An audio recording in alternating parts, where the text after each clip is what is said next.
All right. Hi everyone. Good evening, guys. Welcome back to Unacademy NEET English channel. How are you all? And as you can see, the AIMT week has begun, and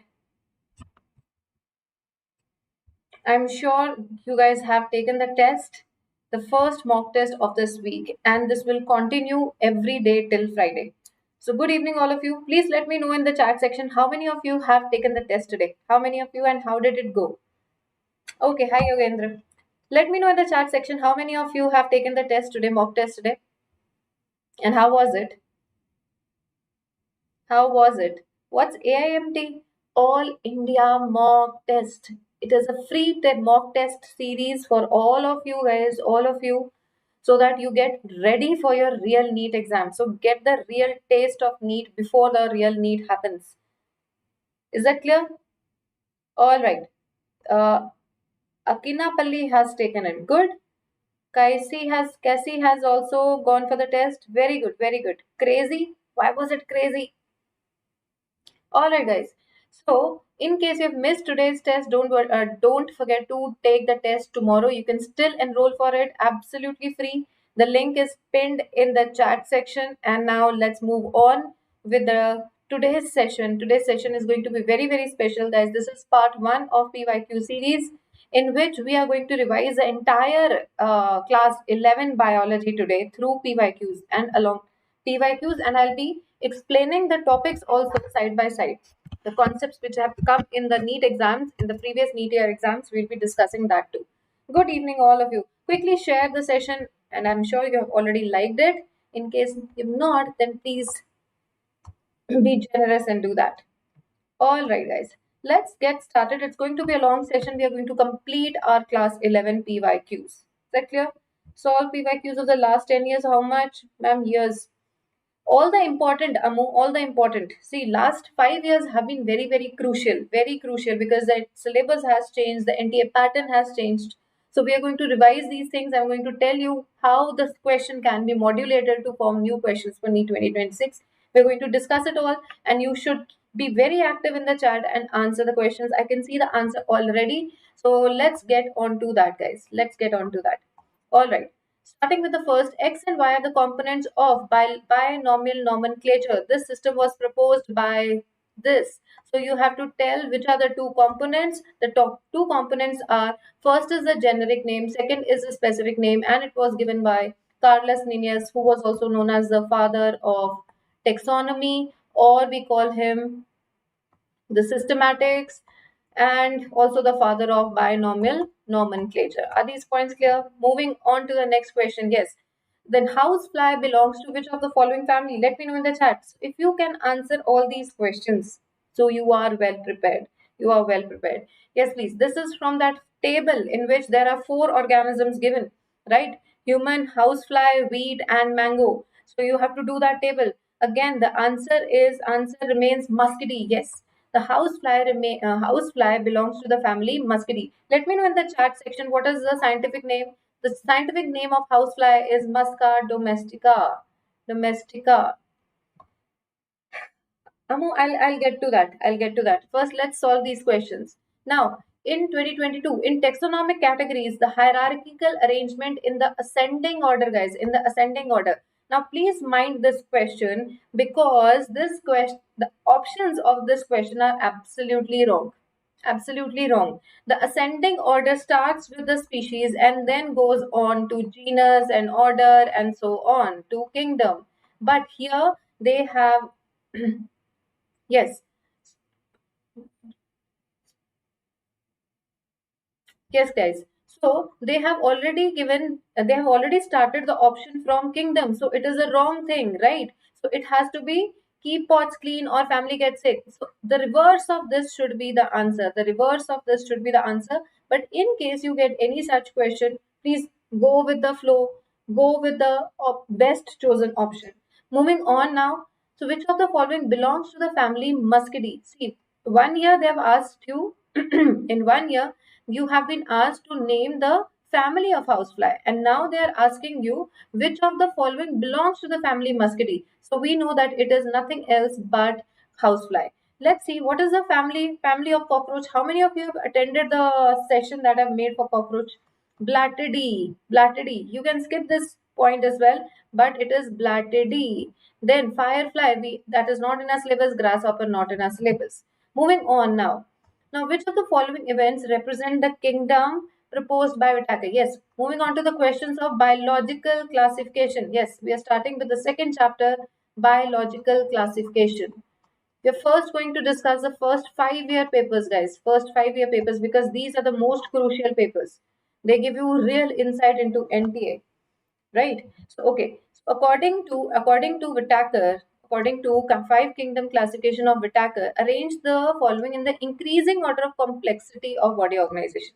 Now, let's solve this question. Multicellular heterotroph cell wall made up of chitin. What is it talking about? Fungi. Heterotrophs with tissue organ system level of organization. What are they talking about? Animals, right? Then prokaryotes with cell wall. They are talking about Monera. Eukaryotic autotrophs with tissue or organ level, they are talking about Plantae. And eukaryotes with cellular level, they are discussing the Protista. So, increasing order of complexity goes from Monera. So, first has to be C, then it goes on to E, then it is the fungi, CEA. So answer has to be D. Are these points clear to all? Perfect. Now, which of the following is not a criteria for the fungi, classification of fungi? So, when we were discussing biological classification, I've already told you all the bases of classification are very important. So, what was not the basis of classification, guys? What was not the basis of classification? Mode of nutrition was not the basis of classification. Why? Because all the fungi are heterotrophic. All the fungi are heterotrophic. So we divide fungi into 4 classes based on the type of mycelium, mode of spore formation, and fruiting body. Moving on to this, how many of you have already learned the examples well? Examples, yes. If I do 19 to 25 PYQs, all I get 340. Please, yes, Amu, because in these 5 years, NTA has actually shown the real colors, right? So you understand NTA by these 5-year PYQs. All right. So what are the common names? Rhizopus. Yes, please. Rhizopus is a bread mold, right? Eustago, it causes the smut, so it is known as smut fungus. Fuchsinia causes rust, so we call it rust fungus. And agaricus is a eatable mushroom. So answer is A3, A3, B2, C4 and D1. Very good. All of you. Excellent. The asexual spores of Deuteromycetes. See, Deuteromycetes is known as fungi imperfecti. It is imperfect fungus. Imperfect. Why it is imperfect? Because there are no sexual spores, or if there is sexual stage, it has been moved into the another category. Let me know in the chat in which 2 classes the sexual stages have been moved into. Sexual stages of Deuteromycetes have been moved into which 2 classes? Yes, please. Let me know in the chat. And the asexual spores of Deuteromycetes will be known as conidia. Will be known as conidia, not eplanospores. They are conidia. Better wise, chapter wise PYQs. These are chapter wise PYQs, Amu. Please just focus. Just focus. And also, your paper is not going to be chapter wise, isn't that so? So let your brain jump from one point to another quickly. All right. So my question to you guys was sexual stages of Deuteromycetes has been moved into Ascomycetes and Basidiomycetes. Is this clear? All right. Now, list 1 with list 2. This is 2024 question. Euglenoid. Euglenoid can switch between photosynthetic and heterotrophic. Why? And that is why we call it mixotrophic. If there is sunlight, it will be autotrophic. If there is no sunlight, it will be a predator, a heterotroph. Then, so answer has to be okay, there are many forms. Dinoflagellates are photosynthetic. Dinoflagellates are photosynthetic. Slime molds are always saprophytic. This is a saprophytic protist. It is a saprophytic protista, right? And then plasmodium, it is a parasite. So answer would be C. Answer would be C. Now, given below the 2 statements, let's compare. Mycoplasma can pass through less than 1 micron filter size. Is that true? Then second, it says mycoplasma are bacteria with the cell wall. With the cell wall. Now that is a wrong statement. It doesn't have a cell wall. Cell wall is absent in this case. That is why it doesn't have a fixed shape. So this is true, this is false. Answer is A. Answer is A. Moving on to the next question.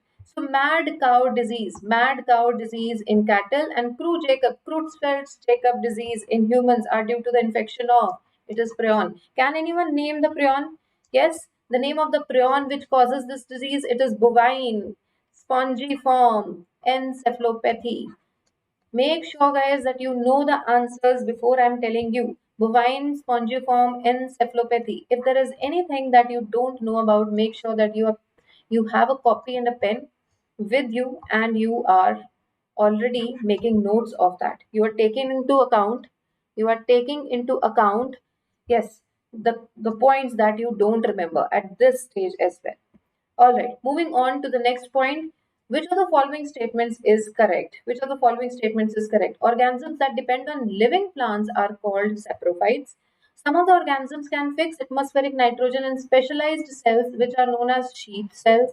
The fusion of two cells is known as karyogamy. Fusion of protoplasm between two motile or non-motile gametes is known as plasmogamy. Which of the following statements is true? Yes. So guys, organisms which depend on living organisms are not saprophytes. They are known as parasites. They are known as parasites. Nitrogen fixing specialized cells are called heterocells. They are called heterocells. Fusion of two cells is called plasmogamy. And fusion of protoplasm is plasmogamy. Now that is the final right answer. Perfect. Moving on to the next. Which of the following is a characteristic feature of gymnosperm? Seeds are absent. Gymnosperms have flowers for reproduction. They are enclosed in the fruits or the seeds are naked. The gymnosperm, gymno means naked. Naked seeds. That means the seeds are not enclosed in the fruit. They don't have a flower, so fruit will not be formed. Seeds are present. So seeds are present, but they are naked. They are exposed. All right. Moving on to the next now. Very important examples. Very important examples. I'm going to make a separate session on examples. Make sure that you join and learn all those, in which I'll be giving you the tricks as well to remember those examples. Is it clear? Of course, not for all. Otherwise, you'll be just remembering the songs and no real thing. So we will see for which examples do we need the tricks. I'll be getting it for you. All right. Pteridophyte. Which of these is a pteridophyte, guys? Which of these is a pteridophyte? It is Salvinia. It is Salvinia, right? This is a pteridophyte. Bryophyte. Bryophyte is a trichum. Then angiosperm is salvia, and then this is ginkgo. The answer would be D. Moving on to the next, in bryophytes, the gamete help in which of the following? What is the function of gamete? So guys, gamete are basically asexual buds. They are the asexual buds, right? So they are meant for buds. Budding is always an asexual reproduction. Are these points clear to all? Perfect. Given below the stages in the life cycle of, very important question, stages in the life cycle of pteridophyte. Now you have to put it in the correct sequence. See, such an important question. Now let's pause for a while, read the statement and find out the answer. All right. So first of all, let's see who answers the first. So we have a prothallus, then meiosis in the spore mother cells, fertilization, formation of archegonia and entheridia in the gametophyte, and transfer of entherozoites to archegonia. Now in pteridophytes, guys, we know the dominant phase is a sporophyte. Dominant phase is a sporophyte. Dominant or the parent is a sporophyte. Sporophyte. So what will sporophyte do? Sporophyte will produce spores. Yes or no? Sporophyte is going to produce spores. So first of all, meiosis occurs in the spore mother cell. Now these spores are going to give rise to, the spore is haploid, sporophyte. Spores are formed by meiosis. Yes or no? Meiosis in the spore mother cells will produce spores. Now spores being haploid will germinate to form a gametophyte, and the gametophyte is a prothallus. It is a prothallus. So next is a prothallus stage. The prothallus being a gametophyte will have sex organs. So there is formation of archegonia and entheridia. Sex organs. These are the two sex organs. These are the two sex organs, right? So this is 3. So we have BAD. BAD. Answer would be, is that clear? So BAD. And then after the sex organs have been formed, Now there will be formation of gametes. There will be formation of gametes. What are the two gametes? Antherozoids, and antheridia will form antherozoids and archegonia will form egg. Is that clear? So antherozoids will reach to the archegonia. Antherozoids will reach to the archegonia and finally fertilization would take place. This is the answer.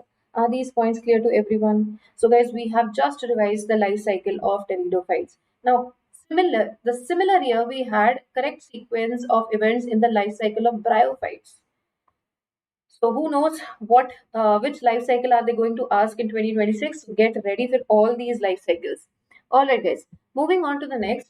So life cycle of bryophytes. In bryophytes, we know the parent is a gametophyte. Parent is a gametophyte. It is just the reverse.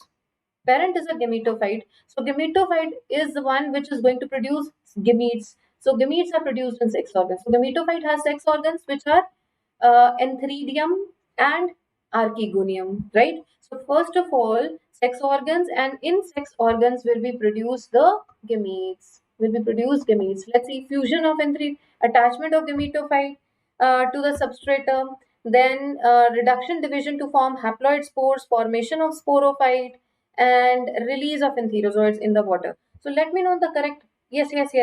Let me know the correct answer here.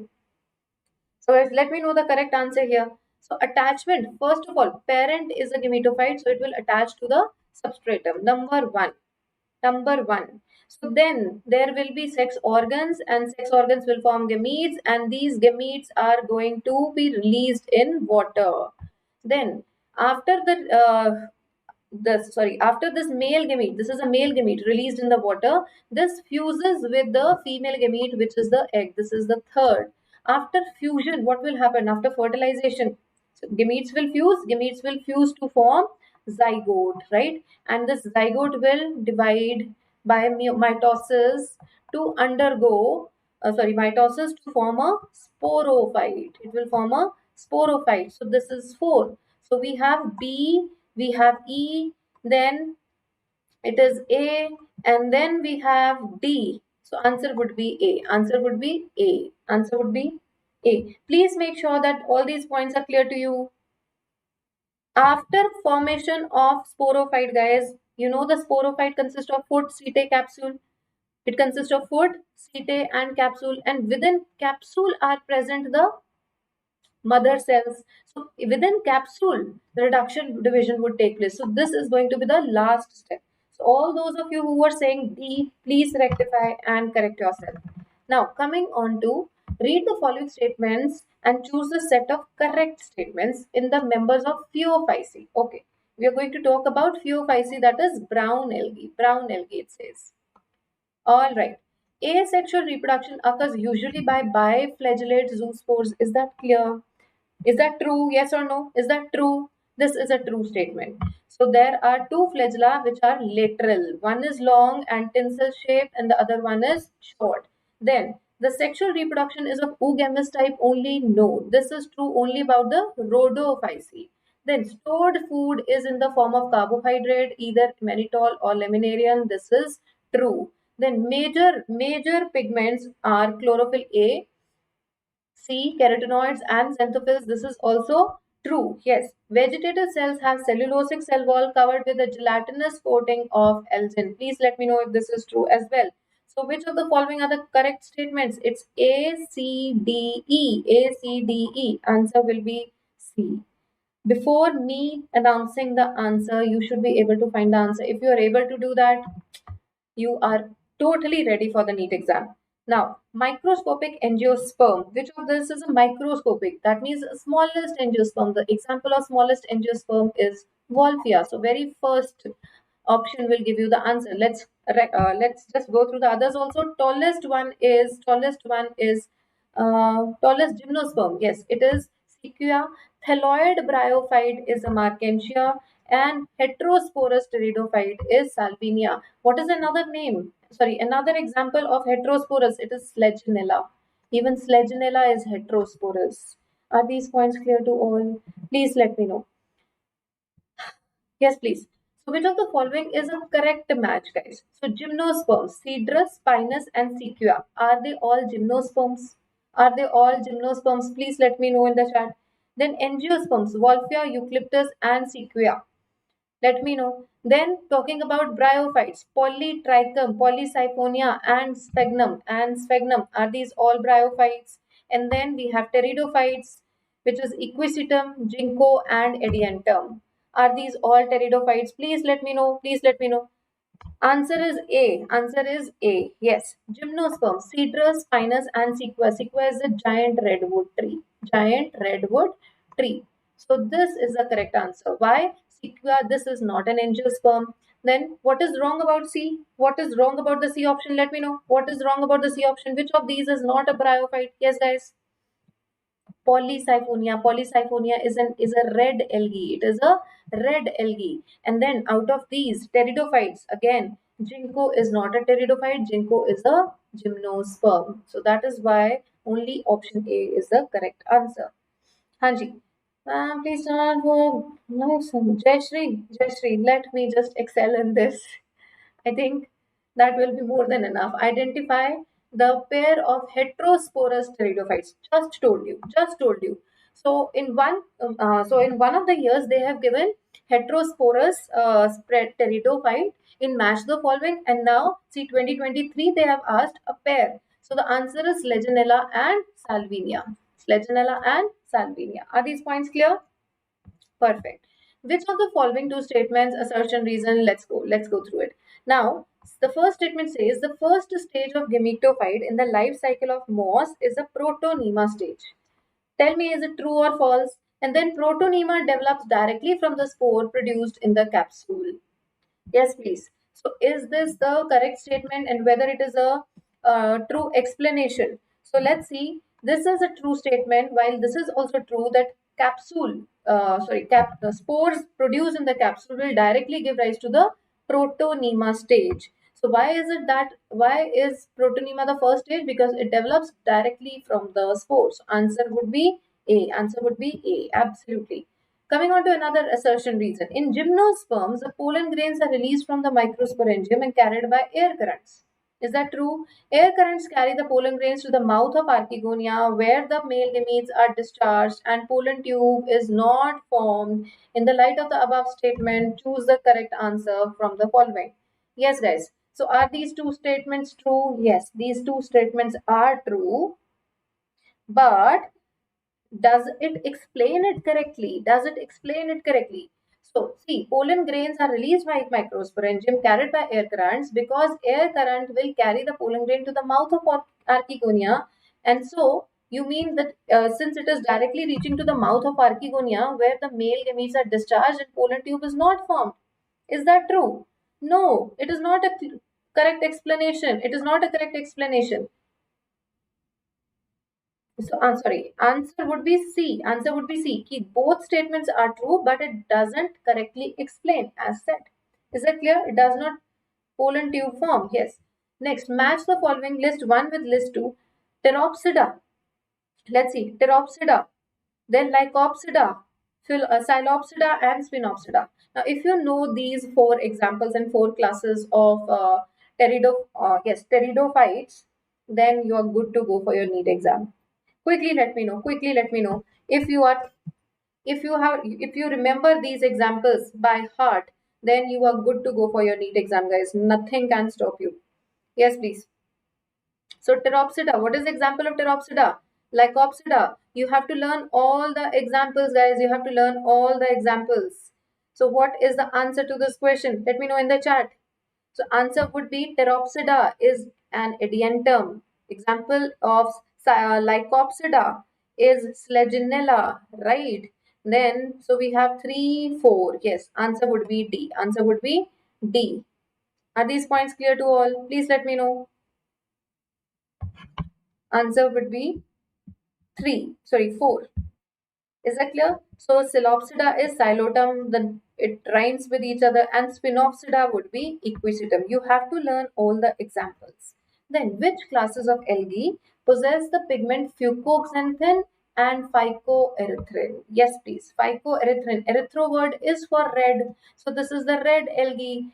This is found in the brown algae. So brown is Phaeophyceae, while red is Rhodophyce. Answer would be B. Answer would be B. Now match the plants with the kind of life cycle it exhibits. Very important. Now see here. First of all, please understand Spiro. So you have to write it here. Don't forget to write it on the paper. Spirogyra is an algae. Fern is a pteridophyte. Yes. Funaria is a bryophyte. Cycas is a gymnosperm. Now it will be easy for you to match. So, dominant diploid sporophyte, vascular plant with highly reduced male or female gametophyte. So which could it be? Just think about it. Dominant haploid free living gametophyte. Yes. Then this is of course algae. This is of course algae. Dominant diploid sporophyte alternating with the reduced gametophyte called prothallus. So parent is sporophyte and gametophyte is prothallus. What are they talking about? They're talking about pteridophyte. Yes or no? And then dominant haploid leafy gametophyte and alternating partially dependent multicellular this is a bryophyte.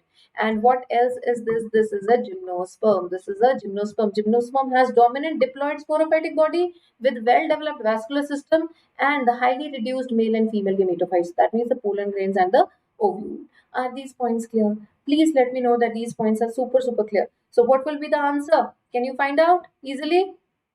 Yes. So this must be 1D1. This is the answer. This is the answer. Clear?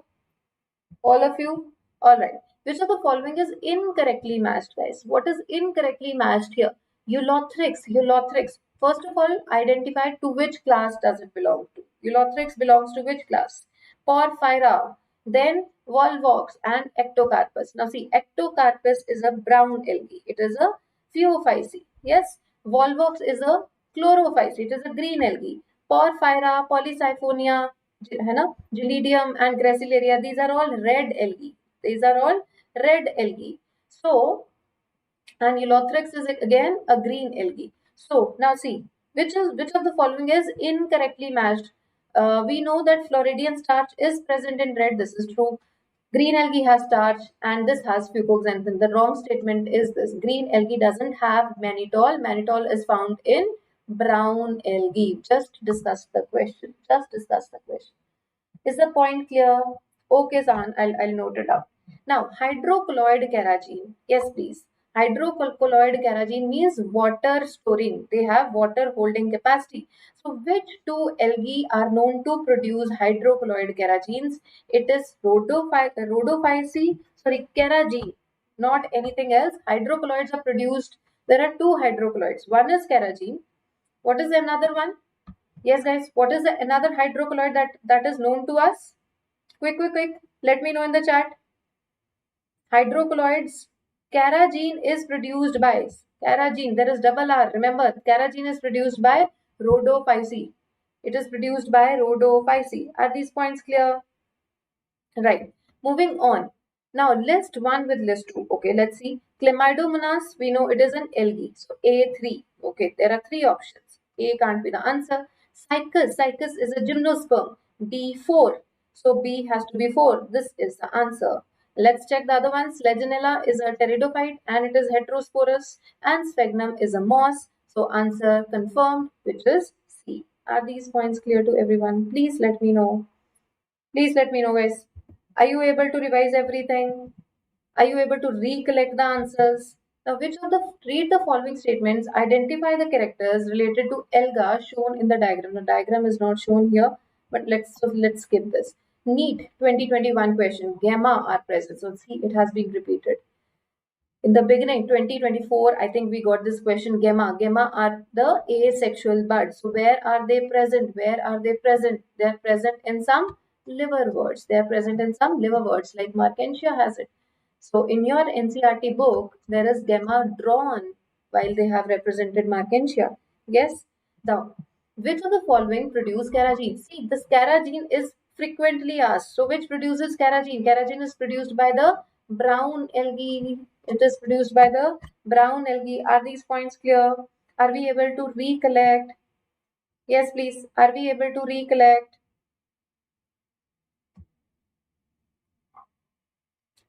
Just a second, guys. Just a second.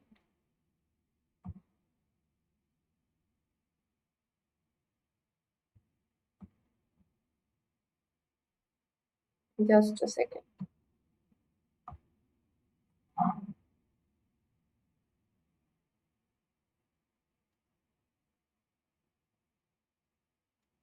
All right. Moving on to the next question here. Next question. Oh, sorry. We've just, oh yes, sorry. We just made a mistake here. Sorry.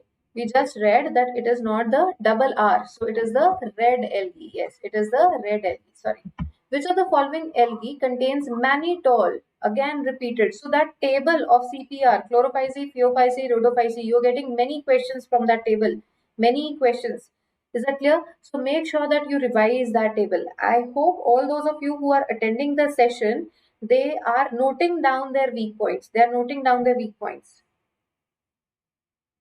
Clear? Now, which of the following alga contains mannitol? Mannitol is found in the brown algae, right? So, which of these is a brown algae? It is Ectocarpus. These are green. This is Gracilaria is your P2G2. This is your red algae. So, this is the brown algae. Are these points clear? Yes.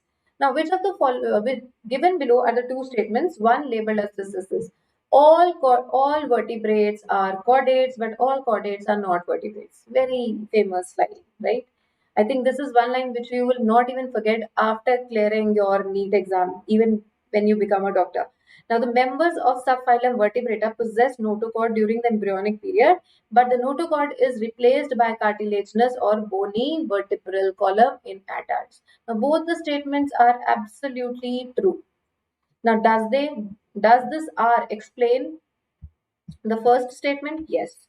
All vertebrates are chordates, but all chordates are not vertebrates because in subphylum Vertebrata, which possesses notochord during embryonic stage. So if you put because in between and try to read it, it makes perfect sense. Answer would be C. Answer would be C. All the living cells of the class Cyclostomata they are all ectoparasites on the fishes. This is a clear-cut NCERT line. It's not free living, it's not symbiotic, it doesn't live inside, it lives outside the body. It lives outside the body. So let's say if this is a fish, if this is the fish, then you will find you will find cyclostoma lying like this. Why am I so obsessed with ectocarpus? So this is the cyclostomata. So it sticks to the body wall of a fish. Are these points clear? Now, role of water vascular system in echinoderms. Yes, please. Role of water vascular system in echinoderms very clearly given in your book. Very clearly given in your book. Water vascular system it is saying, and water vascular system also known as water ambulacral system. Where is it found, guys? Where is it found? It is found in the echinoderms. Now, the question is, what are the functions? What are the functions? So we know, yes, so we know it is involved in respiration because there are tube feet. There are tube feet. So these tube feet help in respiration. These tube feet will help in locomotion. Also, it will help. In respiration. Also, it will help in digestion. Right? Why? Because it will bring in the food also. Please let me know that these points are no, not in digestion. Sorry. So it helps in respiration, it helps in locomotion. So first is A. Then it does help in excretion. There is no separate structure. So answer will be A, B, and then yes, please. What is the correct answer, guys? Let me know quickly. D. So what about excretion? So we don't have any such option in which there is A, B, and C, right? So we will go with digestion and respiration. Answer is A and C. Yes. Moving on to the next, while trying to find out the characteristics of newly found animal, a researcher did the histology of the adult animal, observed the cavity with the presence of mesodermal tissue towards the body wall, but no mesodermal tissue was observed towards the alimentary canal. Okay, what could be the possible coelom in that type? Yes, please. Interesting. Very interesting question. So what could be the possible, yes, what could be the possible coelom? So you have to tell me the type of the coelom present here. Type of the coelom present here. So if the body is lined by mesoderm on one side, but there is no mesoderm towards the gut side, so it means it is a pseudocoelom. So see, in case of true coelom, this is gut. Gut is lined by endoderm. This is the ectoderm, right? So there has to be mesoderm on both the sides. Mesoderm on both the sides should be present. So this mesoderm should be present. There should be mesoderm on the outer side. But this is not the case here. Now this one will be true coelom. This would be a true coelom. But it is not the case here. Hence it is a pseudocoelom. Moving on to the next question of animal kingdom from 2024. Yes guys, from 2024. Let's quickly match to the phylum they belong to. Pleurobrachia, radula, stomachord, and air bladder. So which all organisms have these features?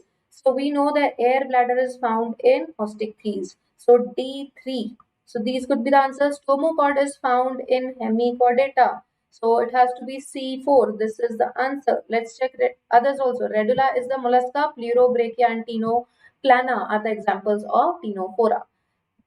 Next, consider the following statements. Annelida are true coelomates.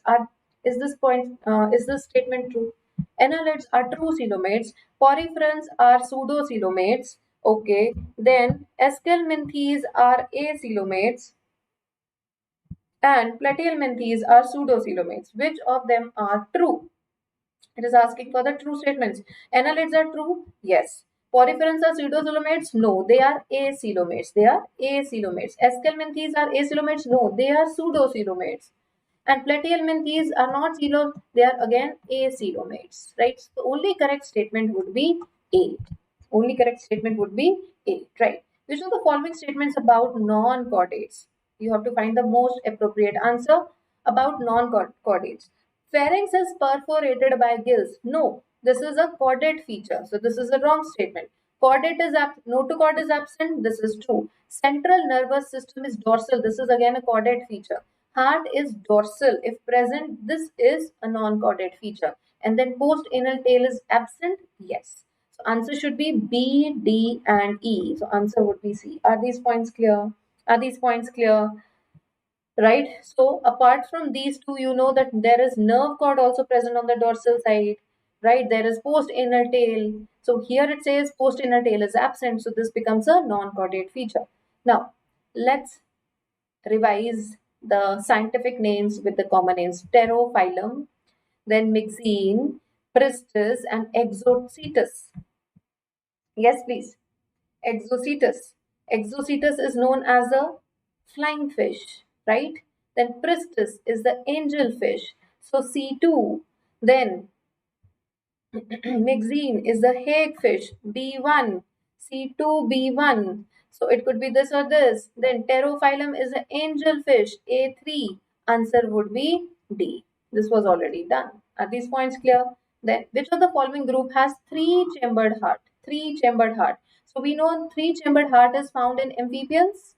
It is found in reptiles, but not all reptiles. There is exception to this, except crocodile or alligator, right? So buffo is an amphibian. Yes, it has. Alligator, no. So crocodile family, basically crocodile, alligator, and gavialis. All these three have four-chambered heart. These have four-chambered heart. So alligator finds. Truth here, no. Truth here is ostrich. Ostrich is bird. Bird have four-chambered heart. Chameleon, yes. Hyla, yes. Calotes, yes. This is true. Now crocodilus, no. Pavo, no. Clarius, yes.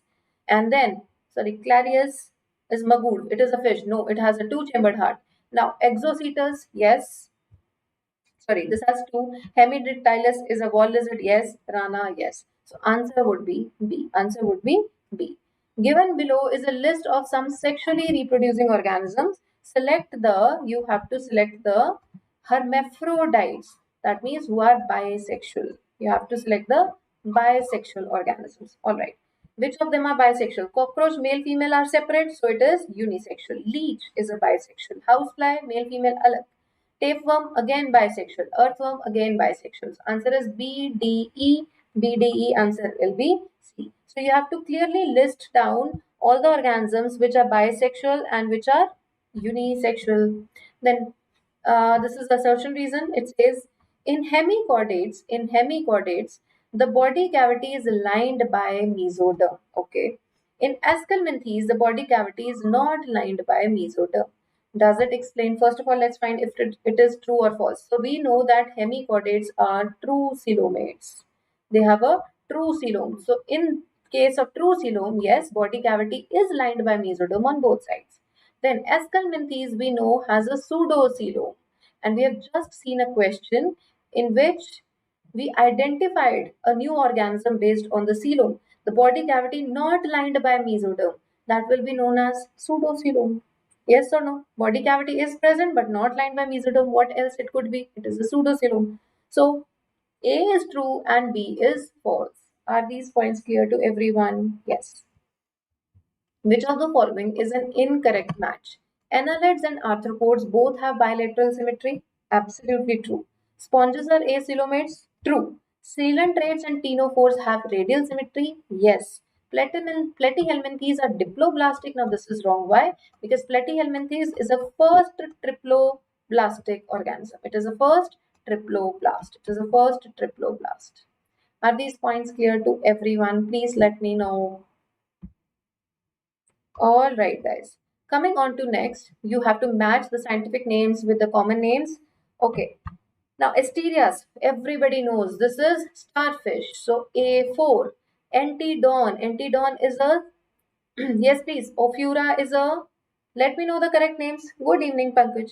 Yes, yes, yes. Although our answer gets clear from the very first option, but you must know Antedon is a sea lily. It is a sea lily, right? So this is lily. Echinus is the urchin. See, the rhyming is also similar. And Ophura is the brittle star. Answer would be B. Then moving on to the next, see 2024 has also asked these questions. Either they are asking to match the scientific name with the common name, or they are asking you to match the category or the taxon they belong to. So you should be ready both ways, right? Okay, coming on to this match, the following. Chondrichthyes. Which of these is chondrichthyes? Then cyclostomata, then Osteichthyes and amphibia. Yes, please. So we know Ichthyophis is a limbless amphibian. This is a limbless amphibian. D4 could be this, not this. Then Osteichthyes. Osteichthyes is this Clarius. So C1 could be all these. Okay, this could be answer. This gets uh, taken out. Then we have cyclostoma. Cyclostoma is myxine, B3, right? And then correct answer. Quickly let me know. It is B. So chondrichthyes is your carcodon, which is the shark, great white shark. So A2, B3, and this is how you solve. Clear? Perfect. Then members of subphylum Vertebrata. See, this question has been repeated. Members of subphylum Vertebrata possess notochord during the embryonic period, and it is replaced by cartilaginous or bony vertebral column in the adult. Okay, so all chordates are vertebrates, but not all vertebrates are chordates. Now, in the previous year, in one of the years, we have already solved this question. Both these statements can be interchanged and changed, and they still explain each other. Understand this. They explain all chordates are vertebrates. This is a wrong statement. All chordates are vertebrates, but all vertebrates are not chordates. This is a wrong statement, but understand, had they given all vertebrates are chordates, but all chordates are not vertebrates, right? Even if they would have reversed the order, means assertion has become reason now and reason has become assertion now in this question, still answer would have been A. But here in this case the statement itself is wrong, so no hassle, answer would be clearly A is true and R is false. Is this point clear? All chordates are not vertebrates, guys. Clear? All right. Moving on. Radial symmetry is not found in the adults of. Yes. Radial symmetry is not found in the adults of. Yes, please. Answer would be Ctenophora are radial, be it larva or the adult. Hemigordata has bilateral symmetry in both larval as well as in adult stage. So this is answer. Coelenterata, both larva and adult has radial symmetry. Echinodermata. Echinodermata adult has the radial symmetry while larva has the bilateral symmetry. But the question is radial symmetry not found in the adult. So in Echinodermata, radial symmetry is found in the adult. Answer would be B. Unique mammalian features. Yes, please. Unique mammalian features means which don't have any exception, which have no exception. What is the correct answer? So in some or the other stage, all mammals do have hair. They do have tympanic membrane. They do have mammary glands. Yes. So answer is A. Why not pinna? Although pinna is present in, listen guys, although, okay, unique features. Sorry. So which is not found in any other. So hairs are found only in mammals. Tympanic is also found in amphibians and reptiles and birds and mammals. So this won't be the option. Sorry. And then pinna are only found in mammals. Mammary glands are only found in mammals. So this would be the answer. But remember, I wanted to tell you, I just, in an excitement, what I wanted to tell you, pinna is not such a feature which will be present in all. Pinna will not be present in all. See, whale doesn't have a pinna. Okay. So if there is a question that which of the characters are always found in mammals, then pinna won't be one of those. Is that clear? Pinna won't be one of those. Yes. Select the correct statement with reference to chordates. Okay, presence of mid-dorsal solid double nerve cord. Is that true? We don't have a double nerve cord, we have single. Our nerve cord is not solid, it is hollow from inside. This part is true. Okay, now presence of closed circulatory system, this is absolutely true. Presence of paired pharyngeal gill slits, true. Presence of dorsal heart, no. We have a ventral heart this side.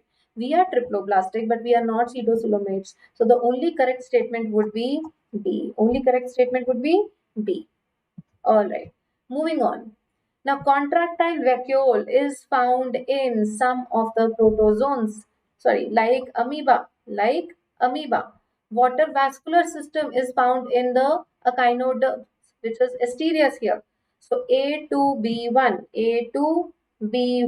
So this is the answer. Canal system is found in porifera, which is a freshwater spongilla here. Flame cells are found in flatworms. The example is Taenia. Are these points clear? Then platyhelminthes are triploblastic, pseudocoenomate, and bilaterally symmetrical. Are these points clear? Triploblast, yes, it was the first triploblast. Pseudocoenomate, no, it is an acoelomate. Bilateral symmetry, yes. Ctenophores reproduce only sexually and fertilization is external. True statement. In tapeworms, fertilization is internal but sexes are not separate. Yes, let me know. Is the fertilization internal and sexes not separate? True. Then ctenophores are exclusively marine, right? They are diploblastic and they are bioluminescent. This is also true. And then we have sponges. Fertilization is external. No, this is wrong. Fertilization is internal in the mesohyl layer and development is indirect. Both are the wrong statements. So correct would be B, C, D. B, C, D. Let's see the next 2023 question. Taenia is known as, so Taenia is a tapeworm, a flatworm, so it will have flame cells A3. So first option itself gives us answer. Paramecium guys will have contractile vacuole also. Periplaneta will have uricose glands and Ferritima nephridia for excretion, right? Now coming on to exoskeleton of arthropoda. What is it made up of? It is made up of chitin. Easy. Now, again, this statement has come up. All the vertebrates are chordates, but all chordates are not vertebrates. India loves this line. And then chordate, notochord is replaced by vertebral column in the adults. So both the statements are true and they explain each other. But now, how has it tricked you? It has given both statements are correct and the first option says reason is not the correct explanation. So this is where we can make a silly mistake. We have to read it carefully.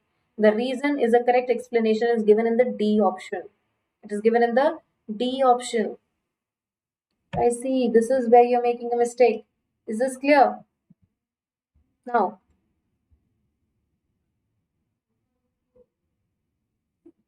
all right. Which of the following animals have three-chambered heart? Again, I've told you three-chambered is an amphibian and reptiles, and that too not all. So pteropus is kangaroo. Kangaroo is a mammal, so not here. Scoliodon. Scoliodon is a fish, and no, not in here. This has two-chambered heart. Hippocampus is a fish again, right? And again, two-chambered heart. Chelone. Chelone is a reptile, turtle. So yes, this is the answer. Is this point clear? Now, incorrect statement with respect to cyclostome. Let's see. They lack scales and paired fins. Clear-cut NCERT line. They don't have scales. They don't have paired fins. Fins are present, but not in the pair. So they have circular mouth with jaws. Circular mouth, yes, but without jaws. So this is a wrong statement. 6 to 15 pairs of gills. Yes. They migrate to deep sea for spawning. Do they? Do they? Please let me know. Yes, please. Do they have? So what would be the correct answer? So you have to mark the incorrect statement. Incorrect statement would be B and D. This is the correct answer. B and D. Is that clear? All right. Why? Because they do migrate to the oceans, but sorry, they migrate to the fresh water for spawning, not the deep sea. They're already in the deep sea. Is that clear? Yes. Which of the following is correct? Physalia. Physalia is known as Portuguese man of war. So A2. Answer is either A or C. Limulus. Limulus is a living fossil. It is an arthropod. So it has to be this. Ankylostoma is a hookworm. Answer has to be A. Pinctada is a mollusk which produces pearls. Are these points clear to all? All right. Metagenesis is observed in helminths? No. Metagenesis is a characteristic feature of Coelenterata. Echinodermata are triploblastic and coelomates. This is true. Roundworms have organ system level of organization, it says. And so is it organ system level of organization present in roundworms? Let me know in the chat. Then comb plates are present in ctenophores which help in digestion.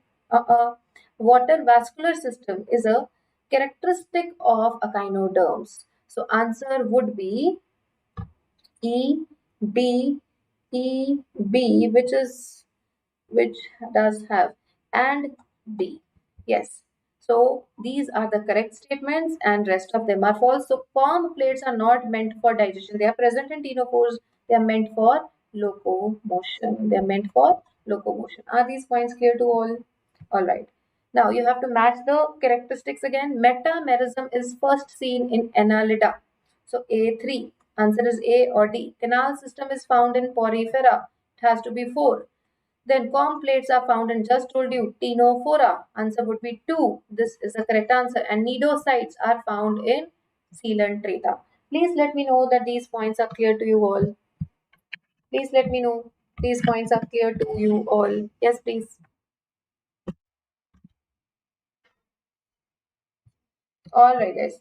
Moving now to the next question. Moving to the next question. Which of the following? See, animal kingdom has gained so much of popularity amongst NTA. Isn't that? These questions are not ending. I'm just discussing 5-year questions. 11th, 12th syllabus NCERT unit wise are not available.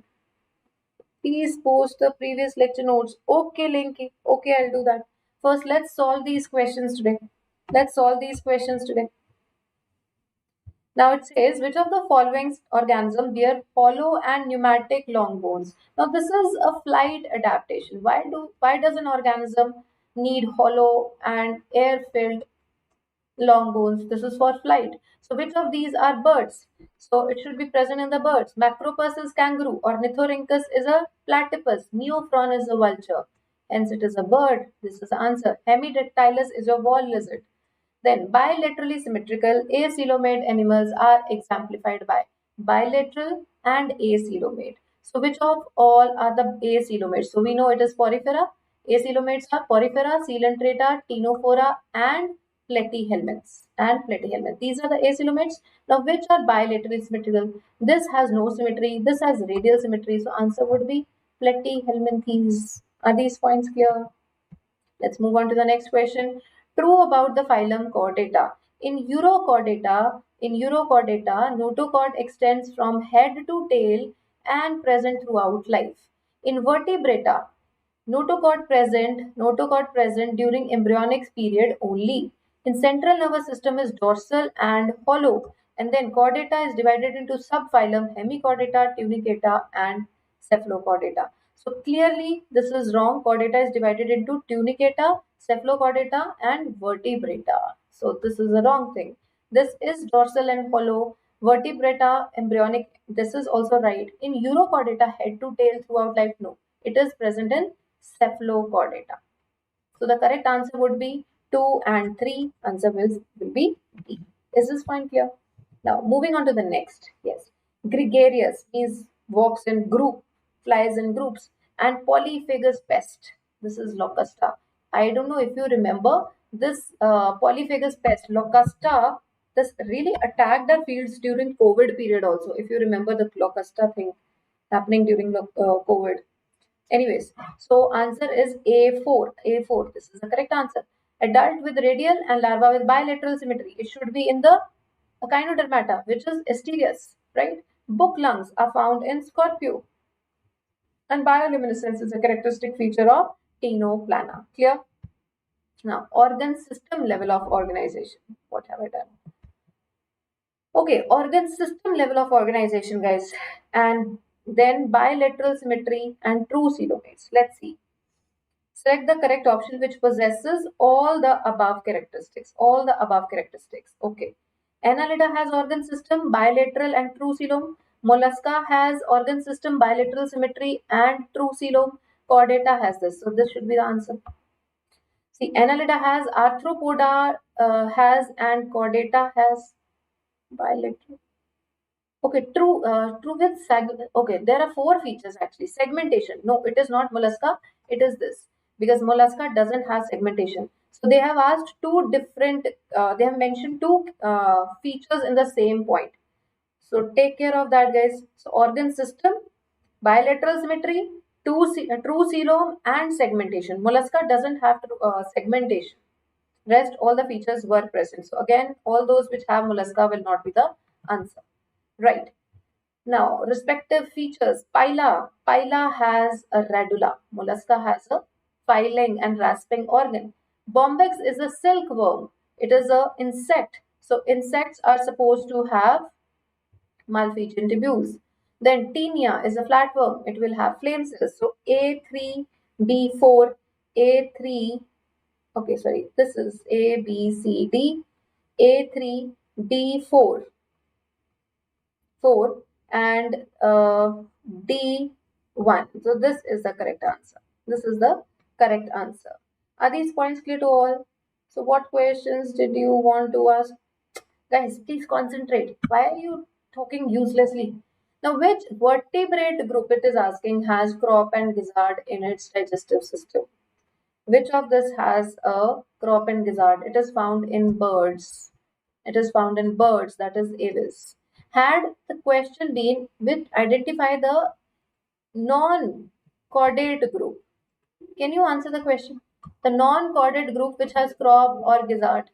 If it would have been non-chordate, the answer would have been insects. If you remember, we have read crop and gizzard in cockroach. Crop stores the food and gizzard cuts the food. Yes, very good, very good. Now, moving on to the next question here. Which of these organisms is not a homeotherm? Homeotherm is warm-blooded, which can maintain the body temperature. It is saying not a homeotherm. Macropus kangaroo, it can. Mammals can, it is a mammal. Chelone is a reptile. No, reptiles cannot. This is the answer. Camellus is again a mammal. Camellus is camel. And Psittacula is parrot. Parrot is a bird. So birds and mammals are homeotherms. Birds and mammals are homeotherms. They can maintain a constant body temperature. Clear to all? Then, which of the following is a correct combination of aquatic mammals? Yes, dolphin, seals, not trigon. Trigon is a electric ray. Then whales, dolphins, and seals. This is the correct answer, right? So trigon no, and shark no. Shark is not a mammal. In case of poriferans, the spongoseel is lined by the flagellated cells called conocytes or collar cells. They are the unique features which line the spongoseel, help in the movement of water. Movement of water. Is it clear? All right. Important characteristics that hemichordates share with chordates. A single feature between chordates and hemichordates, which is similar. It is pharynx with gill slits. Pharynx with gill slits. Now see, which of the following, which is always holds true for the corresponding group of animals, possesses a mouth with upper and lower jaw. Okay, let's see. A three-chambered heart with one incompletely divided ventricle. It can be reptilia. This is absolutely true. And then cartilaginous endoskeleton in butt. Okay. Uh, in case of B, this is not always true. True, but except we do have exceptions. We do have exceptions. That is crocodile. So we'll not go by B also. And then chordates don't possess upper and lower jaw all the time. This is true, but except in cyclostomata. Then agnathostoma, right? Cyclostoma. Now, cartilaginous endoskeleton will always be present in chondrichthyes. Viviparity in mammalia, it is true, but not in all. We do have oviparous mammals also. So the one without any exception is C. Is that clear? Which of the following is not a feature of phylum Arthropoda? Not a feature of phylum Arthropoda. Parapodia. Parapodia is found in Annelida. It is found in Annelida, which is Nereus. Jointed appendages, yes, they are always present. Chitinous exoskeleton is present. Metameric segmentation always present. So question is not. So answer would be Parapodia because it is a feature of Annelida. Is this clear? Rest all the three features are found in Arthropoda. Are these points clear to everyone? Which of the following is an example? Moving on to the next unit now, that is morpho. Which of the following is an example of zygomorphic flower? Yes, zygomorphic flower. Now let's see how many of you remember these examples, guys. How many of you remember these examples? Quickly. How many of you remember these examples and what is the mnemonic? So 2025 question. Answer is P. So what is the mnemonic? So mnemonic is in Hindi actually. So Kesia, name, sorry,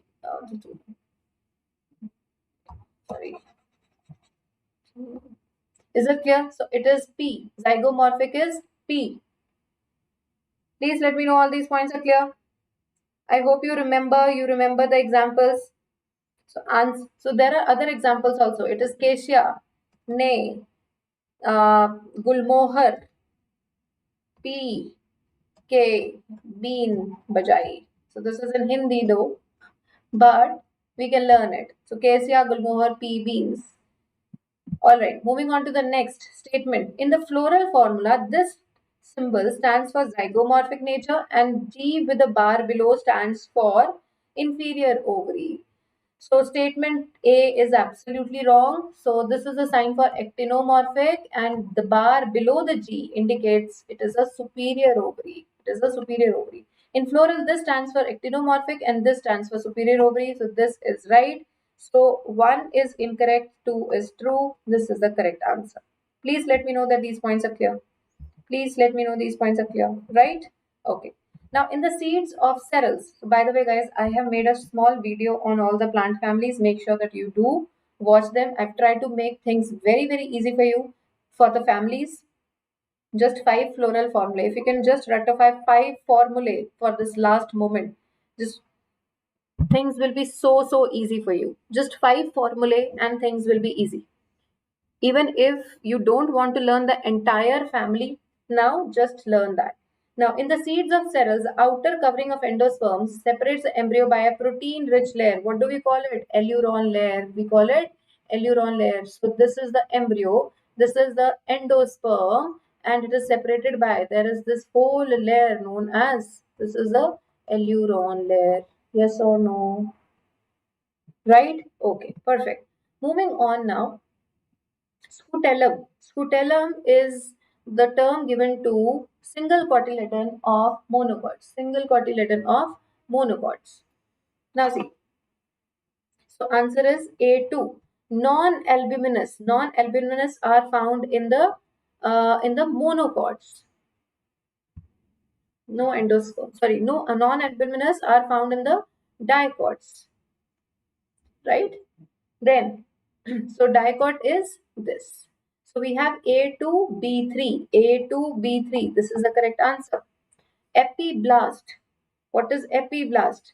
Epiblast is a rudimentary cotyledon, and perisperm. Perisperm is a persistent nucellus, like found in black pepper and beetroot or beet. Is this clear? Answer will be C. Now, very important, very important. Yes. So both these figures, guys, see here. Just a second. Just a second. Hanji. So both these figures are for which flower? They both these figures. Do you remember this figure from NCERT? There is one flower given here, one flower given here, and there are two diagrams given for perigynous. Both of them are perigynous. Answer would be D. Now see how in perigynous we say the structures are present on the periphery. On the periphery. So answer has to be D. Is that clear to all? So we have hypogynous, we have epigynous, and we have perigynous. These two diagrams belong to perigynous. Now, which of the following is an actinomorphic flower? So now for actinomorphy, you have to remember it is Dhatura. And what are the examples? How do I remember? Dhatura must chill. Dhatura must act chill. So see, Datura must act for actinomorphic, chill. Datura must act chill. Can you remember this? Right? Okay. Moving on now to the match the following. So monoadelphus is a characteristic feature of Malvaceae. This is an example of Malvaceae, China rose. So A4 answer will be between these. Diadelphus is a characteristic of Fabaceae, which is found in P. Right? This is B2. Correct answer is this. Polyadelphus is found in citrus, and epiphyllous condition means filaments are attached to the tepals, that is lily. Are these points clear to everyone? Please let me know. Please let me know that these points are all super clear. All clear? All right. Moving on now to the next part, which is estivation and different types of flowers. Okay. So mango is a drupe. Easy. So D3. Clearly, this is the answer. But let's see others also. Cotton has twisted estivation. So it is China rose, cotton, and ladyfinger. Right? Lady twisted cotton to China rose. This is how I remember. And then we have this P. P shows marginal placentation, and rose has a perigynous flower. Now, again, this figure is quite liked by NTA. So, figure which is destined to form a root. First of all, you have to identify the structure. So, this is your coleo. This is your coleoptile. This is a coleoptile. This is your plumule. This being your radicle. And then this is your coleorhiza. Now, we know which part forms the root. Which forms the root? It is radicle C. So, where is C written? This is the answer. So make sure while such questions are in front of you, you do write it on the paper. Okay. 2024 question. In cymose inflorescence, the flowers are born in the acropetal succession. In cymose, it is in the acropetal succession. Please let me know. Then, in gulmohar, the flowers are actinomorphic. The flowers are actinomorphic. I've just given you the example, the mnemonic for actinomorphy. You have to find out the correct statement. In flowers of cucumber, the margin of thalamus grows upward, enclosing the ovary completely, getting fused, and other floral parts rise above that. That means ovary is inferior. So does cucumber have inferior ovary? And bracts are reduced leaves at the base of the pedicel, and the flowers are hypogynous in mustard. Let me know which is the correct statement. Let me know which is the correct statement. Yes, please. So answer is the flowers do mustard is a hypogynous flower. Bracts are present at the base, and yes, cucumber has inferior ovary, but in gulmohar it is not actinomorphic. What did we learn? What did we learn about actino? The tura must act chill, so there is no gulmohar in that. And in cymos, they are not in the acropetal succession. It is in the basipetal successions. So I remember as B and C, basipetal in cymos and acropetal in racemose. Is that clear? All right. Moving on to the next, polyadelphous. What is polyadelphous? So filaments are united and in more than two bundles. Syncarpous. Syncarpous means the stamens are attached. Sorry. Okay, syncarpous staminode is a sterile one, and then syncarpous is carpels are fused, and epipetalous means they are attached to the petals. So we have A1, and B4. This is the answer. Please let me know if you are able to recollect all these questions, guys. If you are able to recollect all these questions, if you are able to recollect these questions, yes or no? So if you are able to recollect all these questions while I'm solving with you, then you are good to go. Then your preparation is on the right track. And to further find out whether it is fine or not, are there still any lacunae, then please go for the All India mock test series from tomorrow onwards. Okay? And the link is given in the chat section. So you have no reason that you could not find out. There are few students who keep messaging, ma'am, we could not find out the link. The link is right there in the chat. Click and enroll. Absolutely free. Now, talking about the vexillary estivation. Vexillary is peplionaceous. That is 2 plus, sorry, 2 plus, not 2 plus, 1 plus 2 plus 2 fused. This is vexillary estivation, and it is a characteristic feature of Fabaceae or P. So answer is A3. Answer is A3. Okay. Epiphyllus is found in lily, and epipetalous is found in brinjal, and perigynous is found in peach. So answer has to be A3 and B1. A3, B1. This is the answer. This is the answer. Are these points clear? Then match the list. Let's match them. China rose. What type of, so this is placentation being asked here. So China rose has which type of estivation, guys? It has exile presentation. So answer A3. A is 3. Answer will be between these two. Mustard has parietal estivation. Mustard and primrose. Then, sorry, dianthus. Primrose has free central. And yes, please. What is the correct answer? True, true, true. Yes, please. So we are already clear about China rose. We are clear about it. What is the correct answer?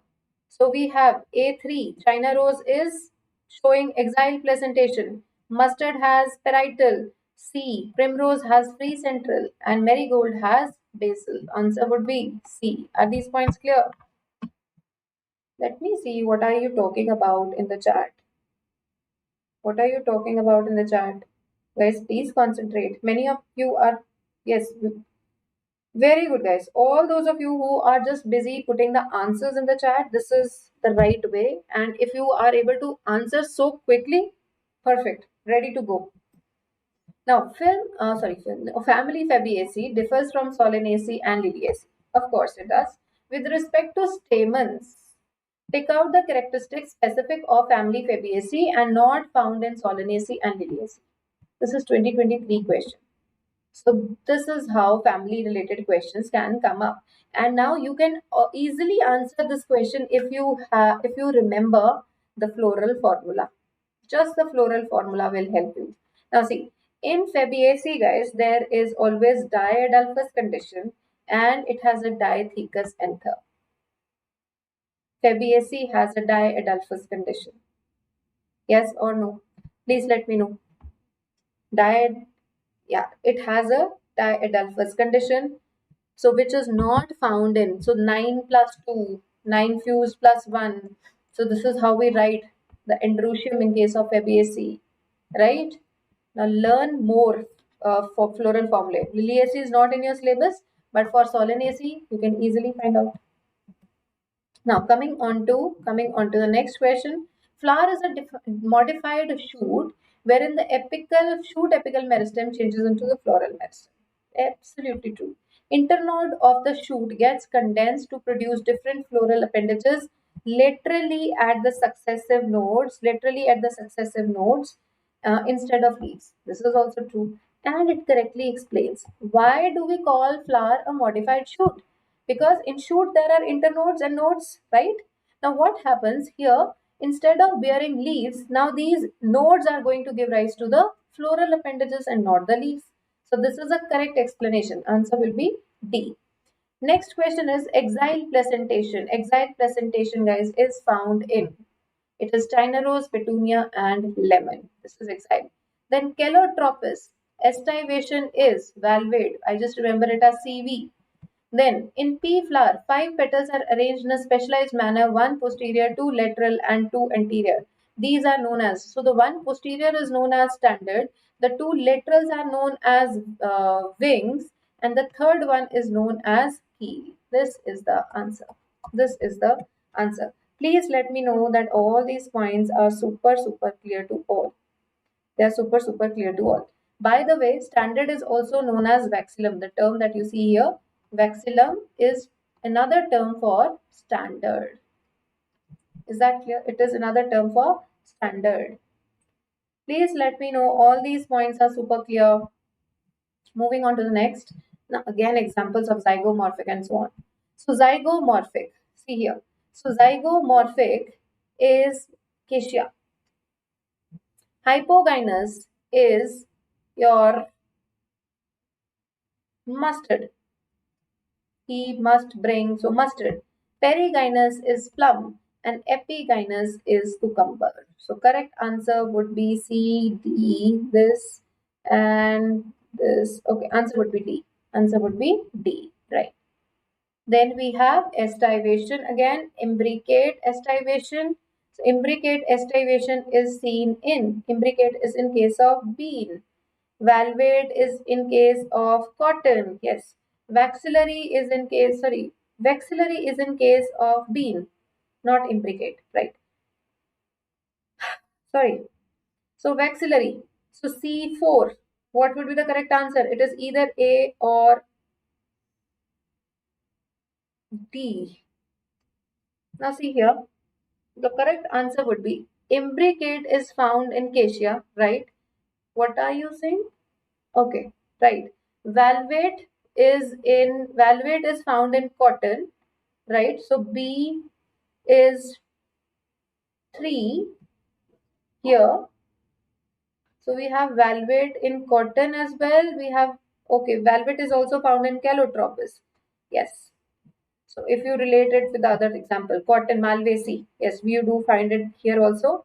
Then we have twisted in cotton, right? Now it makes sense. So correct answer would be A2, A2, B1. And then vexillary in 4, C4 and D3. This is the correct answer. This is the correct answer. Please let me know that these points are clear to all.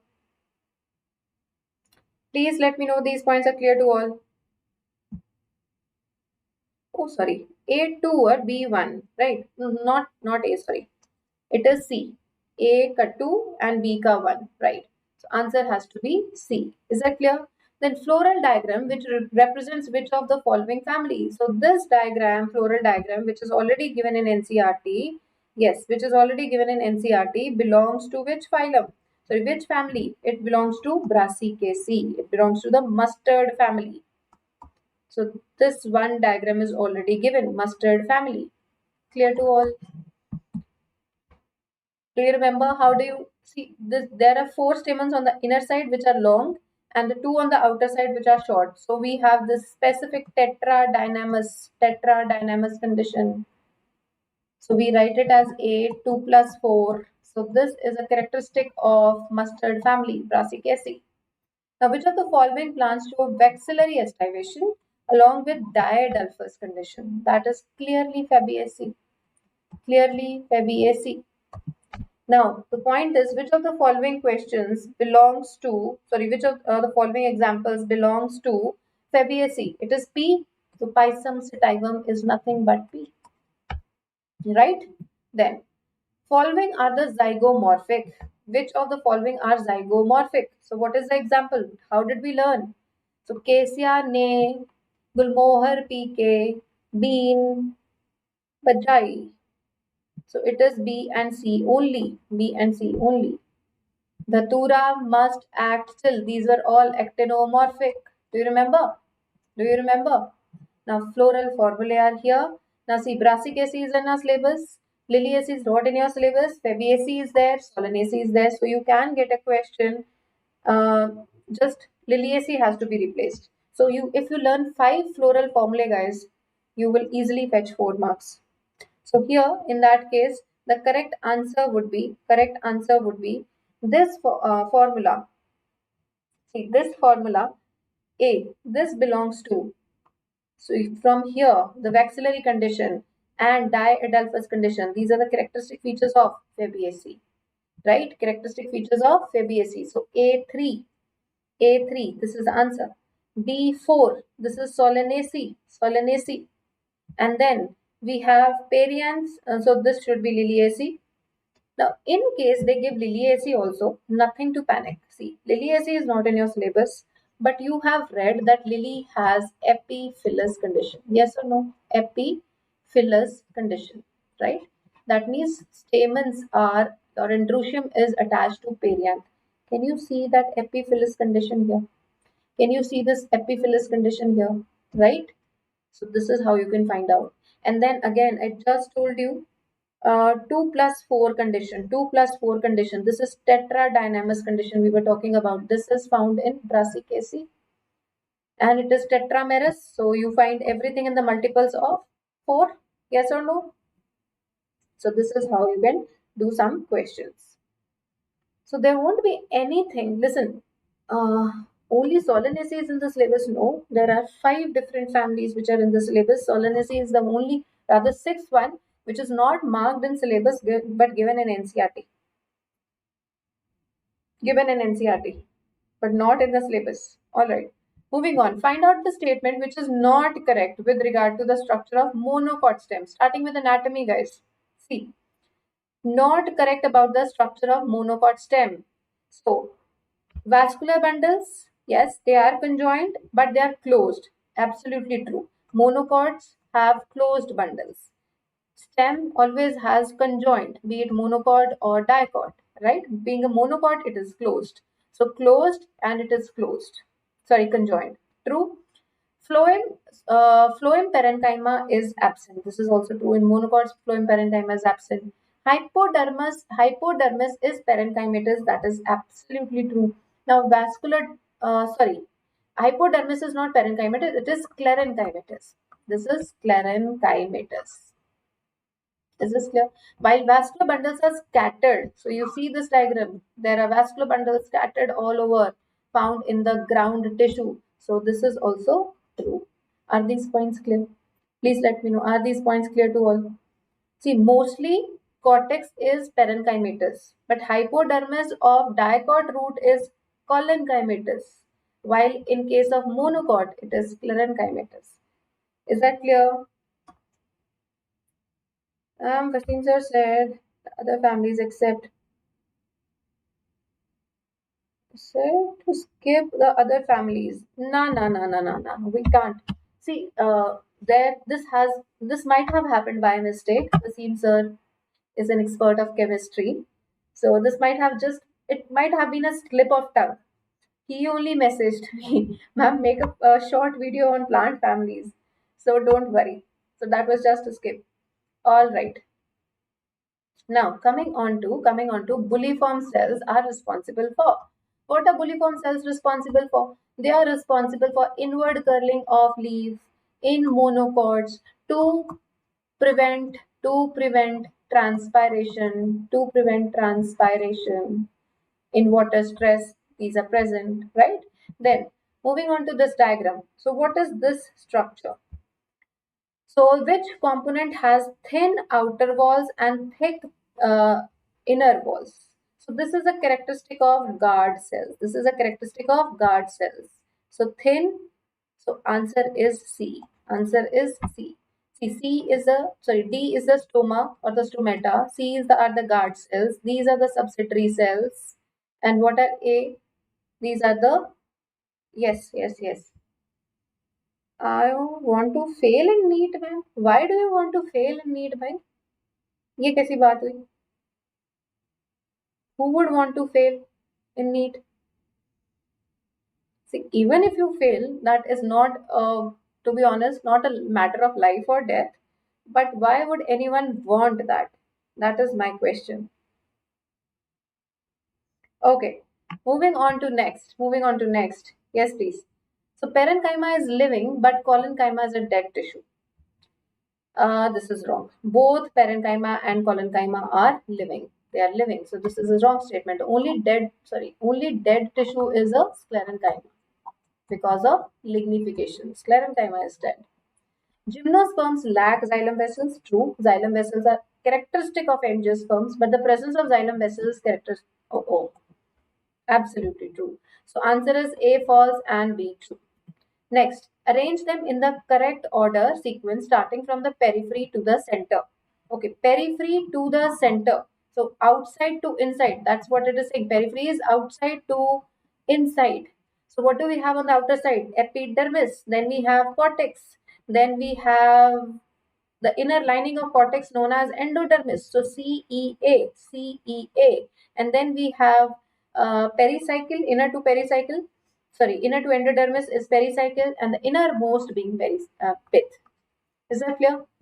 Now, given below, what does this diagram represent? What does this diagram represent? Yes, please. So this diagram represents a vessel.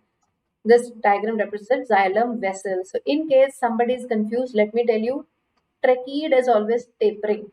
T for tracheid, T for tapering ends. They are pointed ends. Is that clear? While this one is a vessel, it is a cylindrical structure, one above the other, and they'll form a continuous channel. Then, read the following, find the correct step. Companion cells help in maintaining the pressure gradient in the sieve tubes. Is that true? Gymnosperms lack vessels in the xylem, just read. Yes, this is true. Xylem vessels are devoid of cytoplasm. Yes, this is true. And vessels are dead. They are dead. Now, xylem fibers may be septate or aseptate. True, right? They can be true. And then it says, while this is also true, guys, companion cells do help the sieve tubes to maintain the pressure gradient. Then mature sieve tube in phloem possesses cytoplasm, vacuole, and nucleus. What do you say? The mature, it has a cytoplasm, has a vacuole, but it doesn't have a nucleus. That is why sieve tube needs the company of companion cells so that companion cells can regulate. So the correct answer is all true except E. Answer would be C. Answer would be C. Clear to all? Alright, moving ahead. In collenchyma, cell walls are thickened at the corners due to the deposition of cellulose, hemicellulose, and pectin. True. Absolutely true. Sclerenchyma consists of lignified walls and possess pits. Right. Is this clear? So both the statements are true. Now, which of the following simple tissues are commonly found in fruit walls of nuts and pulps? So they're gritty, right? Remember that gritty feeling? They're gritty, they're hard. So this feature belongs to sclerenchyma. Now in fruit walls, they are in the form of rounded structures known as sclerites. Although both of them are sclerenchyma, but in the pulp, like in sapota or guava, we have sclerites, also known as stone cells. Because of the gritty nature, we call them stone cells. Which of the following is helps in the maintenance of pressure gradient? See, just asked this question. So that which helps to maintain pressure gradient in sieve tubes? It is a companion cells. Now, 24. In dicot leaf, the adaxial epidermis bears more stomata than the abaxial. So first of all, abaxial means below, so the lower epidermis. Adaxial is the upper epidermis. Which epidermis has more stomata? It is the lower one, so this is a wrong statement. Then in dicot leaf, the adaxially placed, adaxial means upper side placed palisade parenchyma is made up of elongated cells which are arranged vertically and parallel to each other. So this is how they are placed. They are elongated cells placed parallel to each other and vertical. So this is wrong. This is true. Answer would be false and true. This is the answer. Please let me know all these points are super clear till now. All these answers are super clear to you. Yes, guys. So are you taking down these quick points? How to remember adaxial is the upper. I just remember abaxial. B for below. So this is the lower epidermis. And I am sure there are so many students who still find it hard to remember the abaxial side and the adaxial side. So take these simple tricks along with you to the examination hall and clear your paper. And dark and exarch terms are often used to describe the position of secondary xylem in the plant body. Is that so? Now, the exarch condition is more common the feature of root tissue. Please let me know. Let me know which of the following is a correct answer. Yes, please. Which of the following is a correct answer? So guys, exarch condition is 100% present in root system. Now, endarch and exarch is not about the position of secondary xylem. It is about the position of primary xylem only. Primary xylem only. But the first formed is protoxylem and the second formed is the metaxylem. It is primary only. But we describe this position on the basis of protoxylem. If protoxylem is on the inner side, this is the meta, then proto being inside, this is known as the endarch condition. If it is the opposite, proto on the outer side and meta on the inner side, so proto when it is outer, this will become the exarch condition. So it is with respect to the position of primary xylem, proto and and particularly the protoxylem. We see the position of protoxylem. Clear? Now identify the correct statements. Lenticels are lens-shaped openings permitting the exchange of gases. Bark formed early in the season is called hard bark. You can skip this. This is not in your syllabus. The secondary growth. This whole question is related to the secondary growth. We can easily skip. Just remember the first statement. It is lens-shaped openings permitting the exchange of gases. This is true. Now lenticels are present on the old stems and they remain open 24/7. They are always open 24/7. Are these points clear? Okay, moving on to the next. Transverse section of the plant part showed polyarch condition, radial and exarch. See, just read exarch is found in root. Exarch is found in root. Radial is also found in root. Polyarch condition is a characteristic of monocot root. It is in the monocot root. See, these two remain common, but in dicot, we have 2 to 4 vascular bundles. So it can be diarch, triarch, or tetrarch, not polyarch. Polyarch means more than 6. So this is a feature of monocot stem. Now coming on to the vascular bundles here. In root, the xylem and phloem in the vascular bundle are arranged in the alternate manner along the different radius. This is a definition of radial type of vascular bundle, and we know root has radial, so this is true. Conjoined and closed do not possess cambium, right? Closed doesn't have cambium, absolutely true. In open, cambium is present, right? This is the definition of open. Vascular bundles of dicot stem possess endarch protoxylem, right? So stem has endarch condition while root has exarch condition. All right. And then in monocot root, usually there are more than 6 bundles. Just studied. Just studied. So see, that was 2023 question and it was repeated from 2022. So the question can be repeated from the immediate previous year. So this is right. There can be more than 6 xylem bundles present. So this is also true. What is the correct answer? A, B, C, D, E. Right? Then moving on to the lateral roots, initiation of lateral roots and vascular cambium during secondary growth takes place from which layer? Clearly written, it is from pericycle. So this is the taproot. So the lateral roots means the secondary roots. Where are these secondary roots coming from? So they are arising from pericycle. They are arising from pericycle. Is that clear? Now, select the correct pair. Cells of medullary rays that form a part of cambial ring, interfascicular cambium. Is that so? Now, okay. Cells of medullary rays that form a part of cambial ring, they form the interfascicular cambium. Then, loose parenchyma ruptures the epidermis, forms a lens-shaped opening known as spongy parenchyma. No, it forms lenticels. Just read. Then large colorless empty cells in epidermis of grass is known as subsidiary cells. No, they are known as bulliform cells. In dicot leaves, vascular bundles are surrounded tissue by thick-walled cells. Thick-walled cells. And what do we call them? Conjunctive tissue? No, we don't call it conjunctive tissue. We call them bundle sheath cells. We call them bundle sheath cells.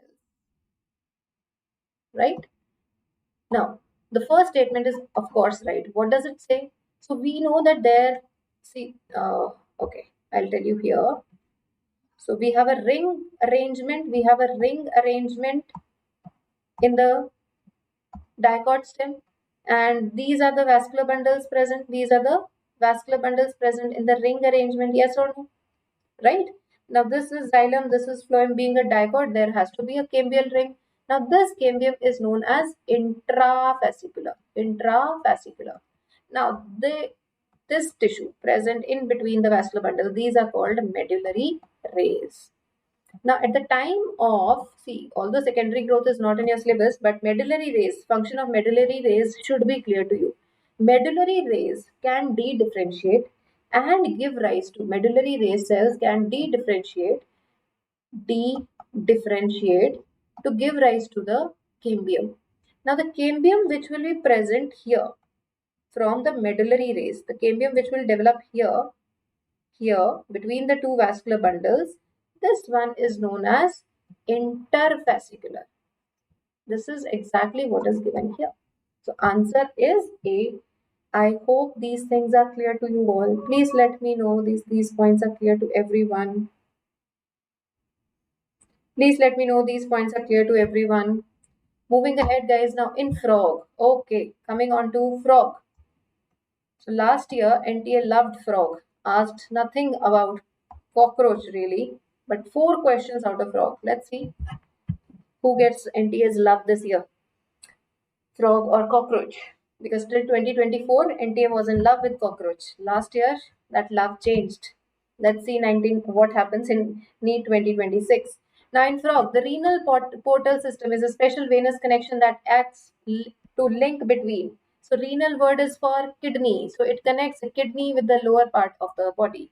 Clear? Then frogs respire in water by skin and buccal cavity and on land by skin and buccal cavity. Okay, in water by skin and buccal cavity, and on land by skin, buccal cavity, and lungs. So choose the correct statement. So this is part 1 of the statement. This is 2. So what is true about water or about land? The statement is false about water but true for land. Statement is false for both. It is true for water but false for land and true for both. What is the correct answer? It is false for both. Why? Because in water, it only uses skin and not the buccal cavity. So this is wrong. And on land, it uses buccal cavity and lungs and not your skin. So this is wrong. So both the statements are false. Both the statements are false. Are these points clear? All right. What is the name of the blood vessel that carries deoxygenated blood from the body to the heart in frog? Yes, guys.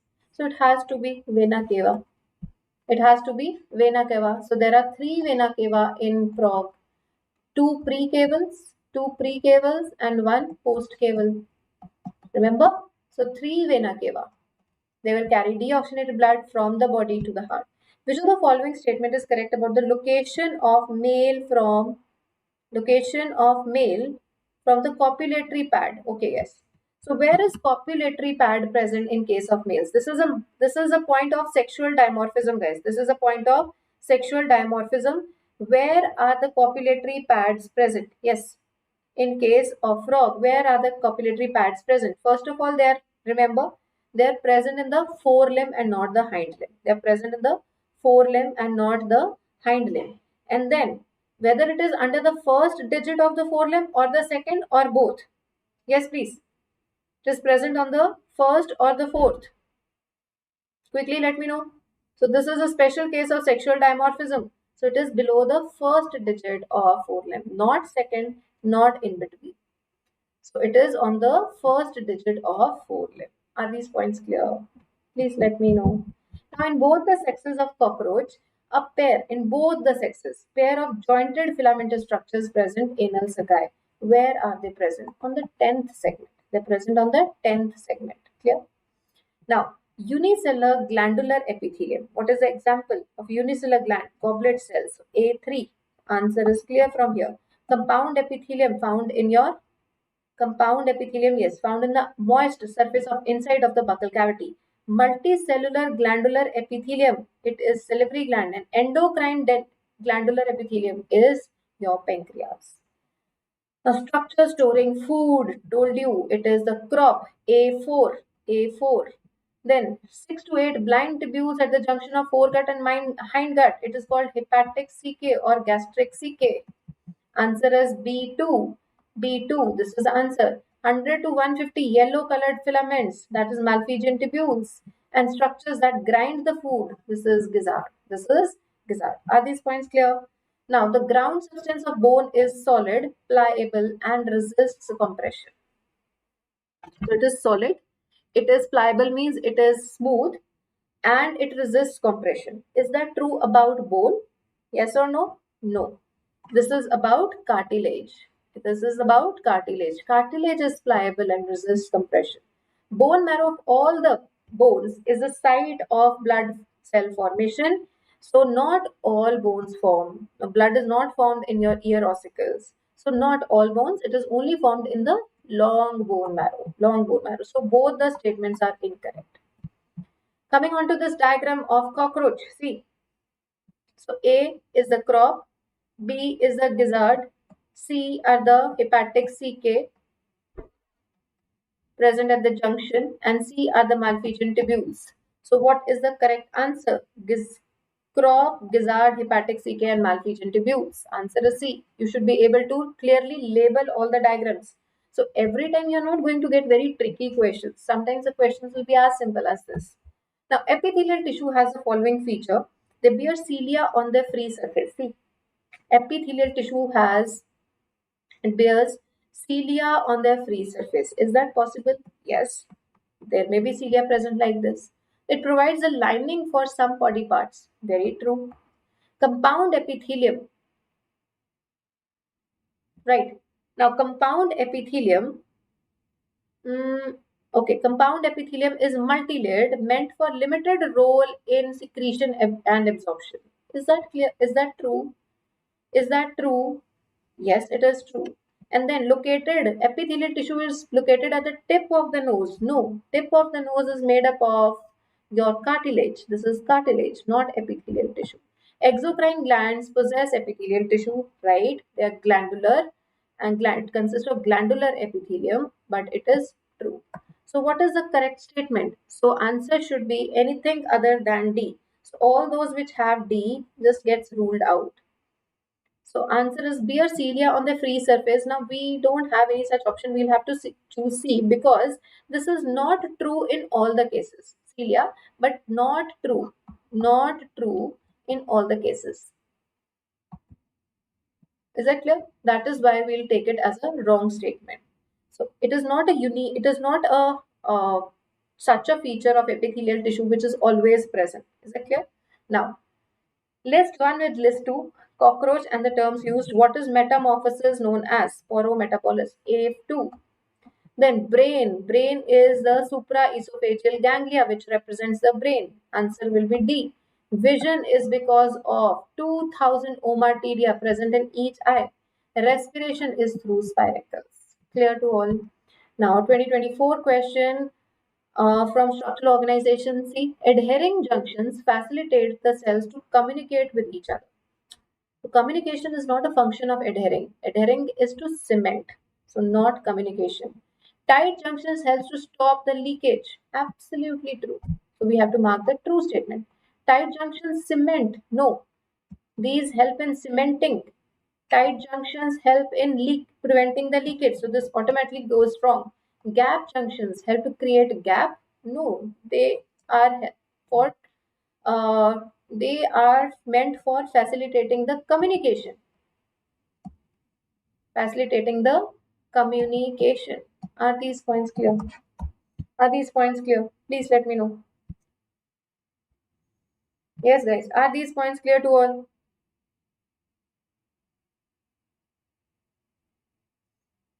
Right? Shall we move on now? All right. So moving on, which of the following are present in the female cockroach? Collateral glands. Yes, they are present in the female cockroach. Right? So which actually helps in the formation of ootheca. Ootheca are those which will contain the fertilized eggs. Mushroom gland, no, this is found in the male. Spermatheca, yes, this is found in the female. Found in the female. Then anal styles only in the male. Phallic glands only in the males. The only correct answer is A and C. This would be the answer. Please let me know all these points are clear.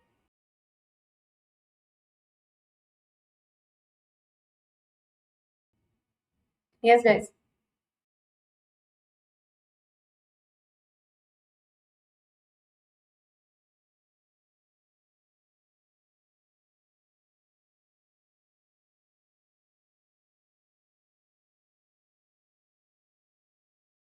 All right. Moving on to the next. Yes.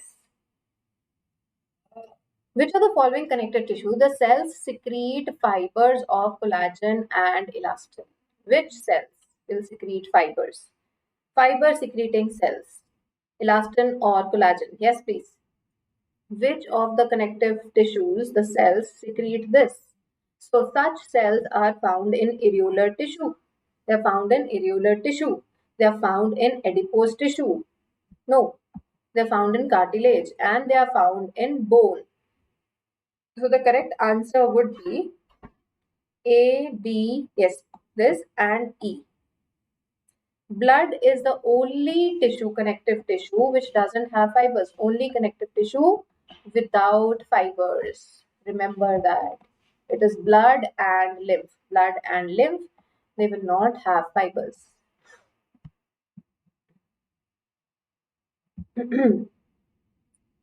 Please let me know. Are these points clear? All right. Then squamous epithelium. What about squamous epithelium? Where is squamous epithelium present? Squamous is present in the walls of blood vessels, capillary walls, right? And other walls also, but in capillary, that is the only layer present. So A has to be this. Then ciliated epithelium is found in the inner surface of fallopian tubes, and it is the cilia which pushes the oocyte or the embryo towards the uterus. So B has to be 4. This is the correct answer. Glandular is in the goblet cells, which is glandular because it secretes, and this is found in the inner lining of pancreatic ducts. Then below two statements, find out which is correct. Okay, let's see. Ligaments are dense irregular tissue. And it says cartilage is a dense regular tissue. Now please let me know. Please let me know which is the correct answer here. Let me know which is the correct answer here. Yes, guys. Quick, quick, quick. What is the correct answer here?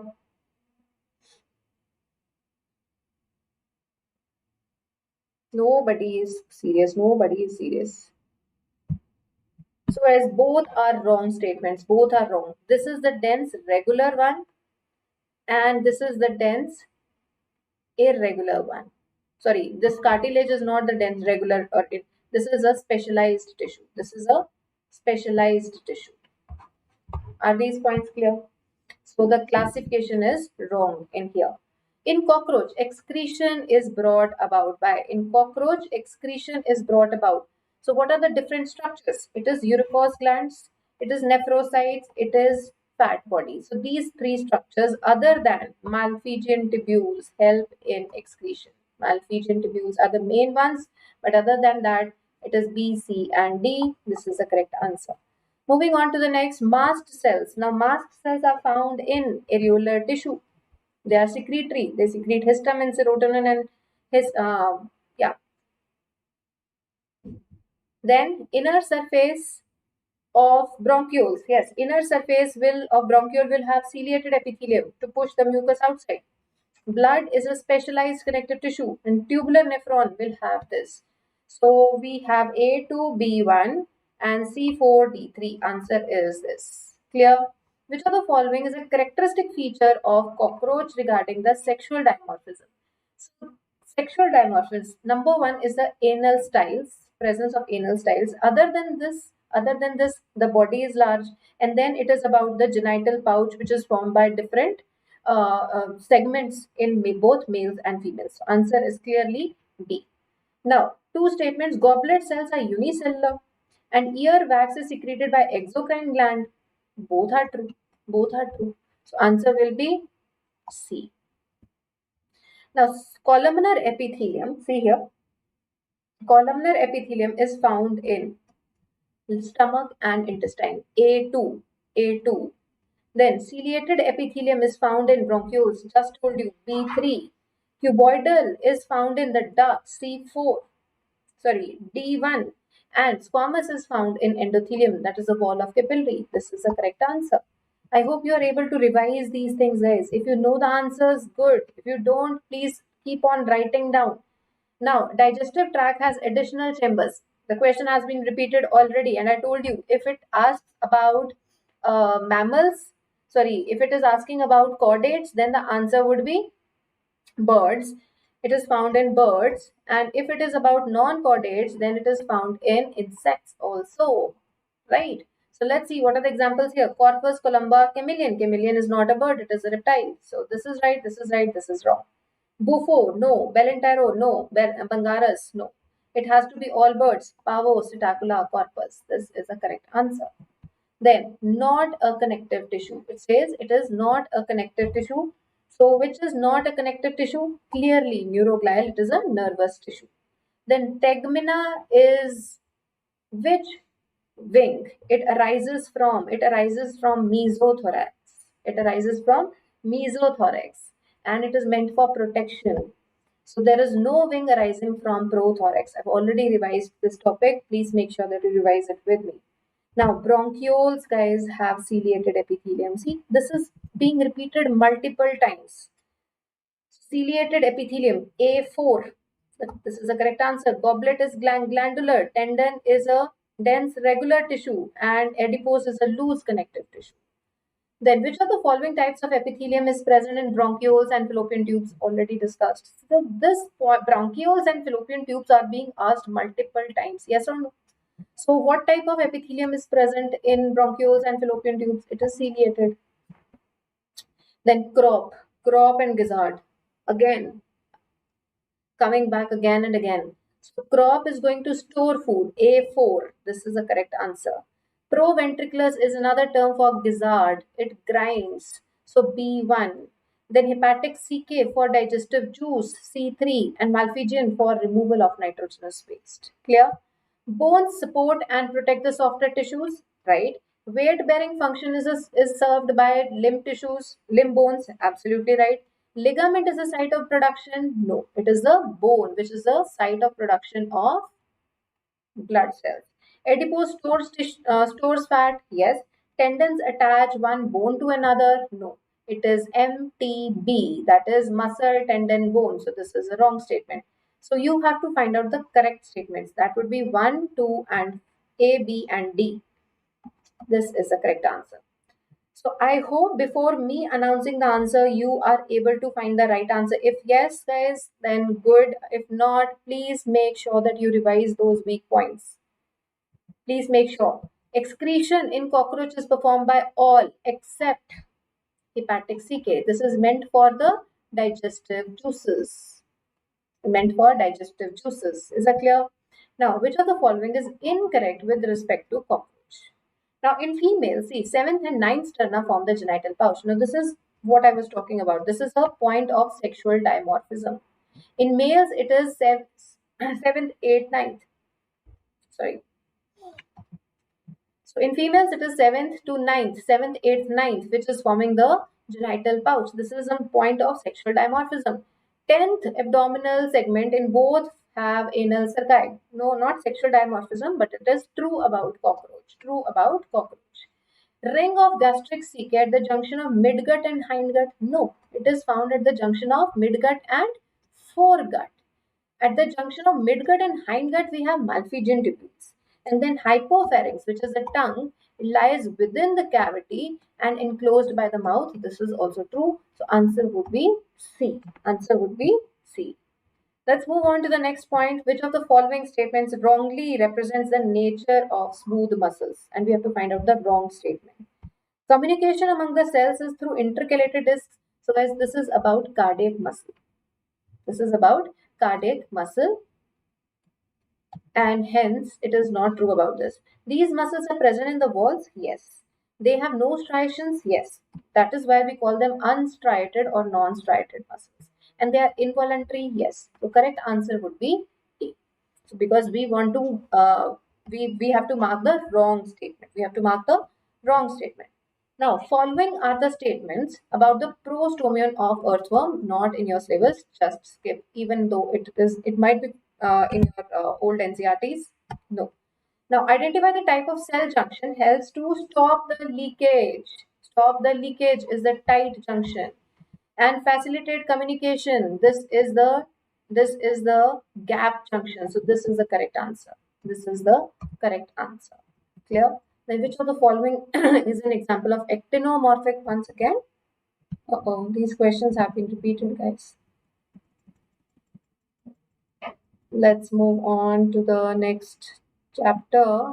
These questions are just repeated. Wait. Okay, here we have. From here,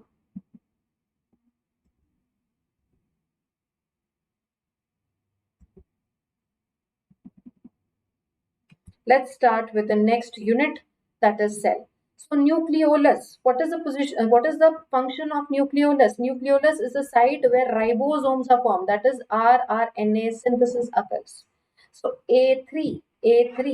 Then it says centriole. Centriole has cartwheel-like arrangement 9+2. Sorry, 9+0 arrangement.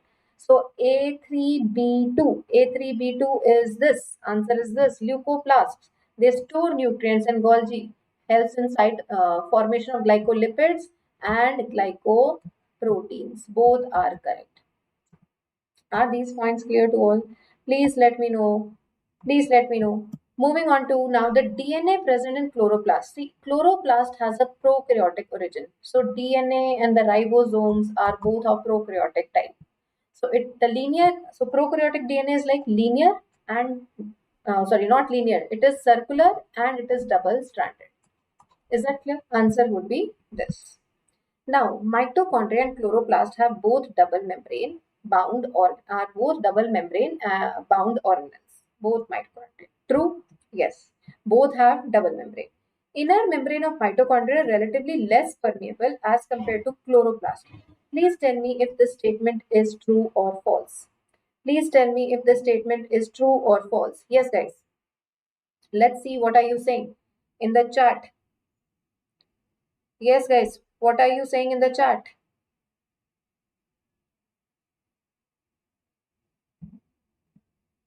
Quickly let me know. Guys, please concentrate. What are we doing? What are we doing? So this is a true statement, but this is a false statement. The inner membrane is not relatively less permeable. It is more. So this is answer C. Then coming on to the next, let me change the color of pen. Yeah. So exoneme, where is exoneme present? Exoneme is present in both cilia and flagella. So what is exoneme? If this is a plasma membrane, this is the extension forming the cilia or flagella, right? And the tissue, the component of this core part of cilia and flagella, this core part is known as exoneme. This is the core.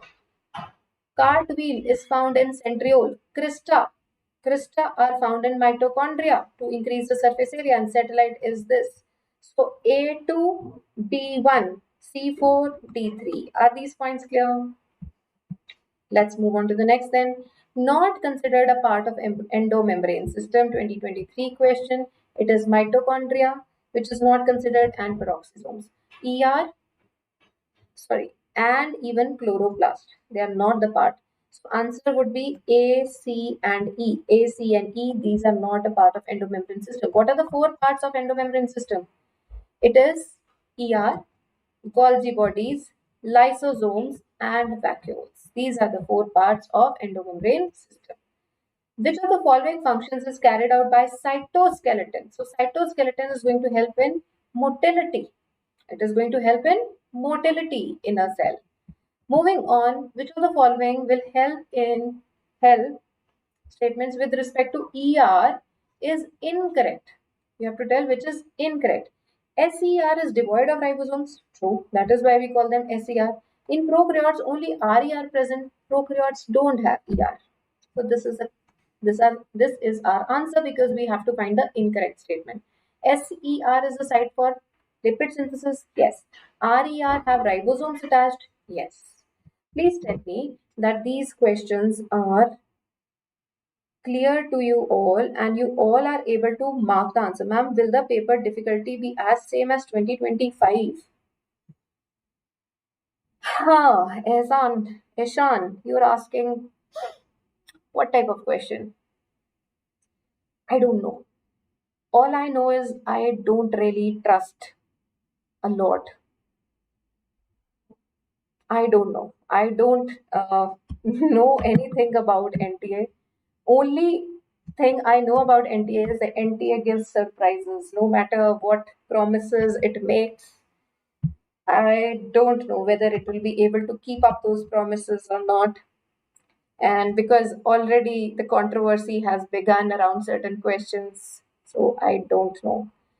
Only thing I know is, and what we should care about is that we should be well prepared. See, if the paper is difficult, it will be difficult for everyone.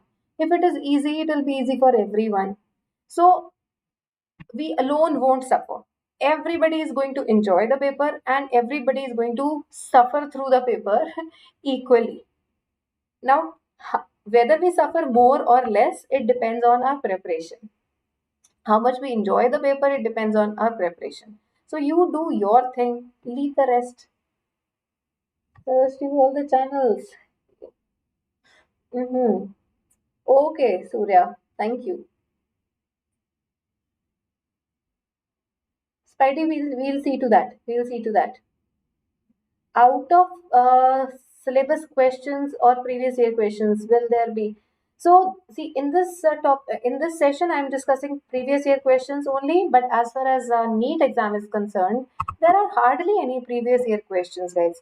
I feel, except for that one question, it was not exactly like out of syllabus question. It was just a twisted question. So I think a difficult paper can be easily set from NCERT itself, right? So we don't have to go out of the book. But rest, let's see what NTS does. So whatever it does will be for everyone. So you don't have to feel scared. What if this happens or that happens?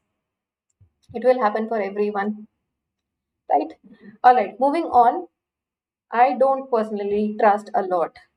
So let's see. Let NTA prove, like it has said in one of its tweet, let it prove that it can conduct a good paper without any anomalies this year.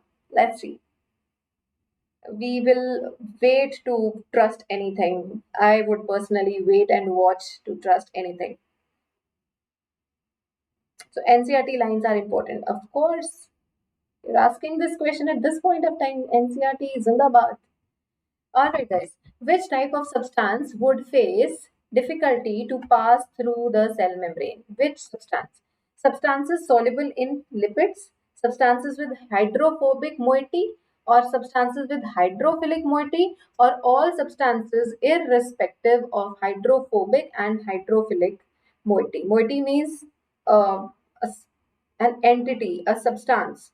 So it is saying, yes.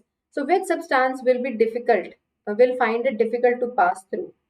Which substance will find it difficult to pass through? Yes, guys. All right.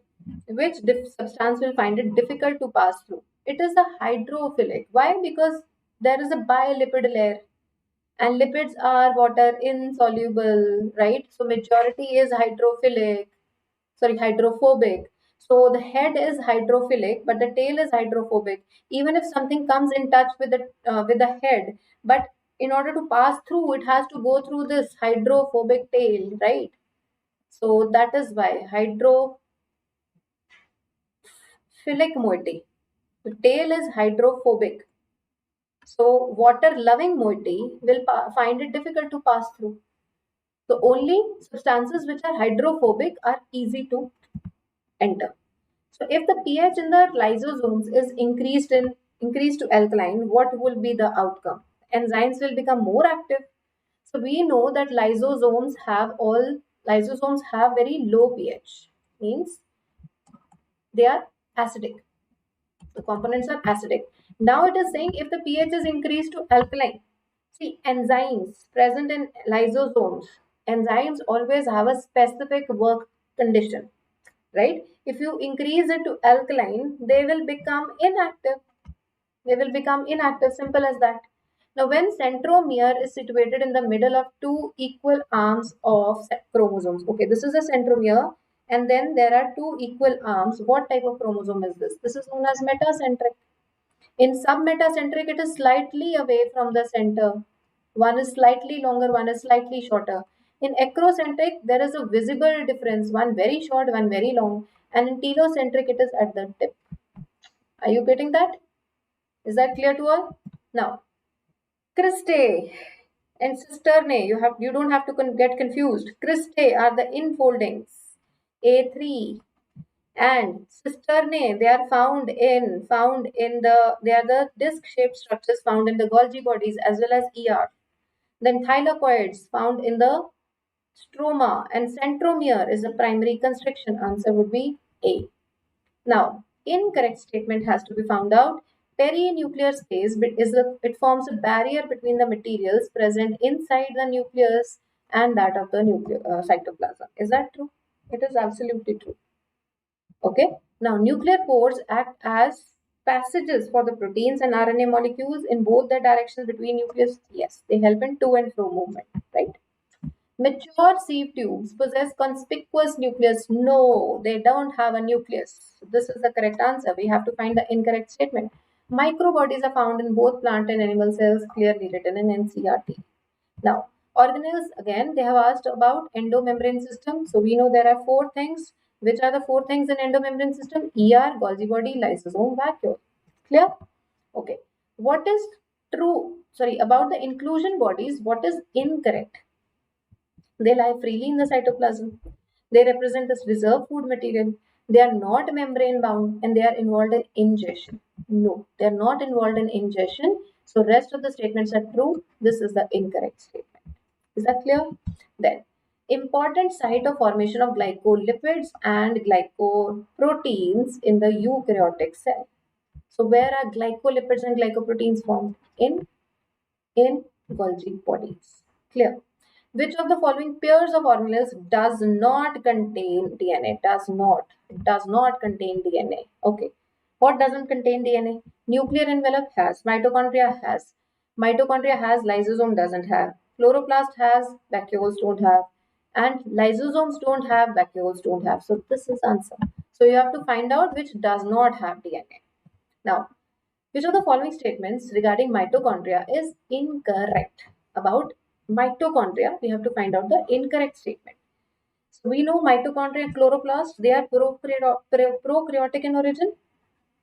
So they will have single circular DNA, yes, and ribosomes, true.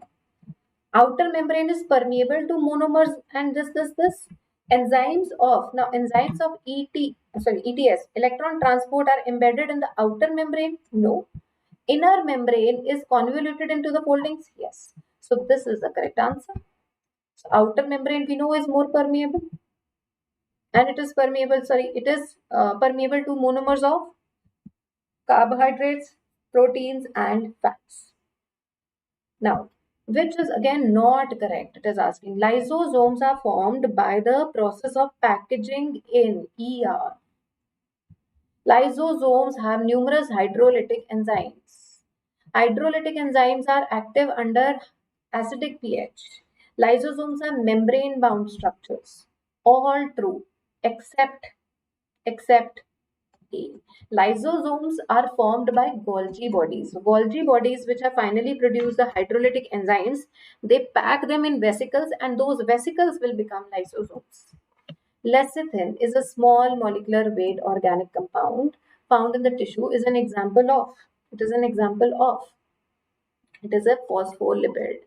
It is clearly a phospholipid. And see, lipids have low molecular weight.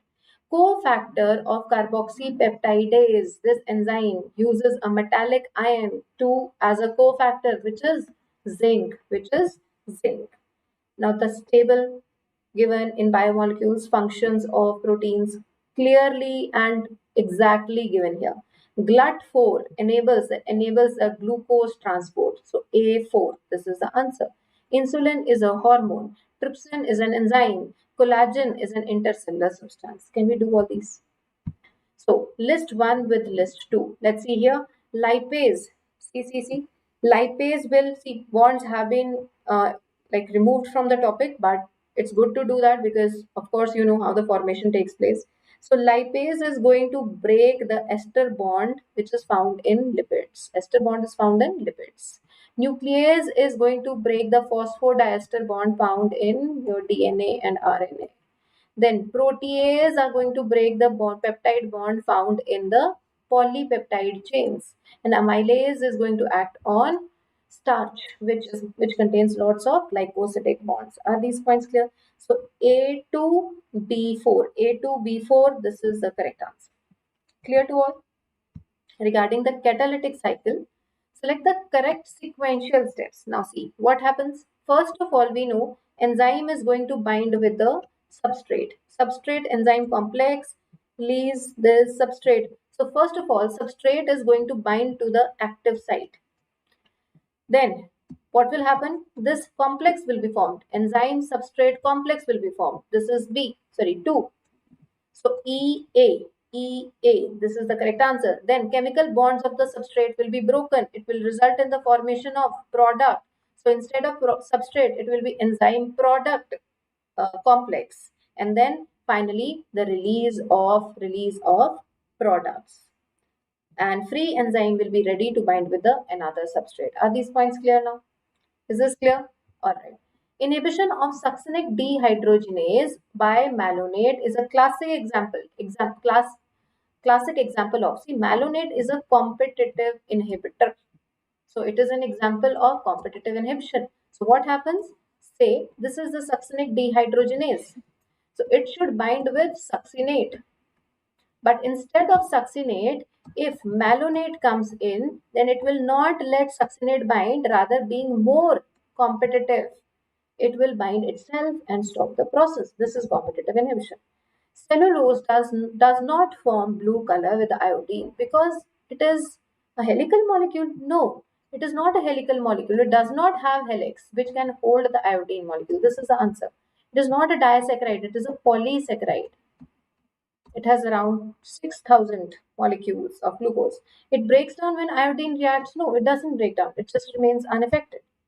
Now, protein is imagined as a straight line. So, it is imagined as a straight line and a heteropolymer of amino acids like this. It says the left-hand side represents the first amino acid and right-hand side represents the last amino acid. And this left hand side represents the first amino acid is a C terminal. Is that so? Is that so? So we know when amino acid is going to act, so amino group of the first and COOH of the second is going to react. It means the COOH of first amino acid is free, so hence we call it C terminal. This is true. And the right hand side of the last amino acid is known as N terminal. Why? Because the COOH of this will react with NH2 of this. So here, wait, sorry. So yes, this is COH, and now the NH2 will be vacant on the last side. So this is known as N terminal. This is absolutely true statement, right? Okay. Yes. So on the left hand side we have COH, on the right hand side we have NH2. Now, adult hemoglobin, this is a true statement. Adult hemoglobin has 4 subunits, 2 of alpha and 2 of the beta type. This is also true. Correct answer would be both A and B. Clear? Alright. Low temperature preserves the enzyme in the temporarily inactive state, whereas high temperature destroys it because enzymes are denatured by heat. Absolutely true. Now, when the inhibitor closely resembles the substrate, I've just given you the example of malonate. It closely resembles the substrate in molecular structure and inhibits the activity. This is called competitive inhibitor, right? So both the statements are true. Both the statements are true. Please let me know, guys, that these points are clear to all. Please let me know all the points are clear to you. How many of you are actually marking the answers? And who has been attending the session since the beginning? Yes, please. Who has been attending the session since the beginning? Let's see.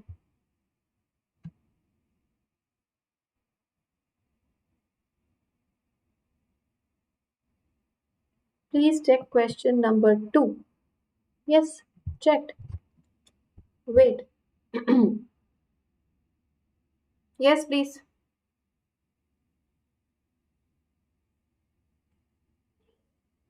Who all are attending the session since the beginning? Please let me know in the chat. How many of you have been attending these questions since the beginning?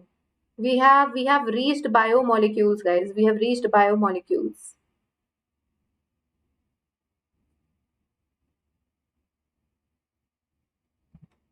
Let's check. Okay. Let me check this question once again. Okay. See how it happens here. So we have one amino acid. Let's draw it. So we have NH2 COOH, right? So this is the first amino acid, right? Another would be NH2 COOH.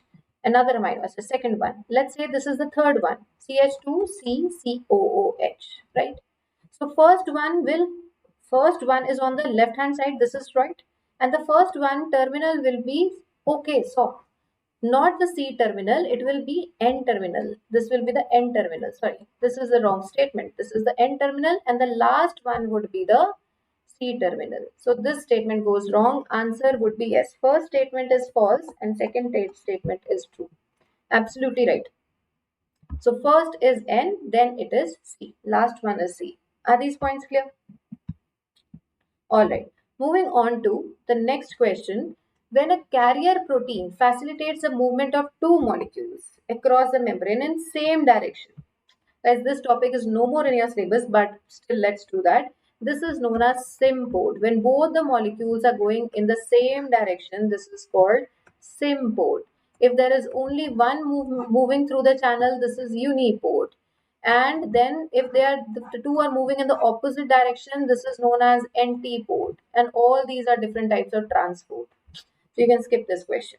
All right, match list with list 2. Adenine. What is adenine? Adenine is a purine. Another would be guanine.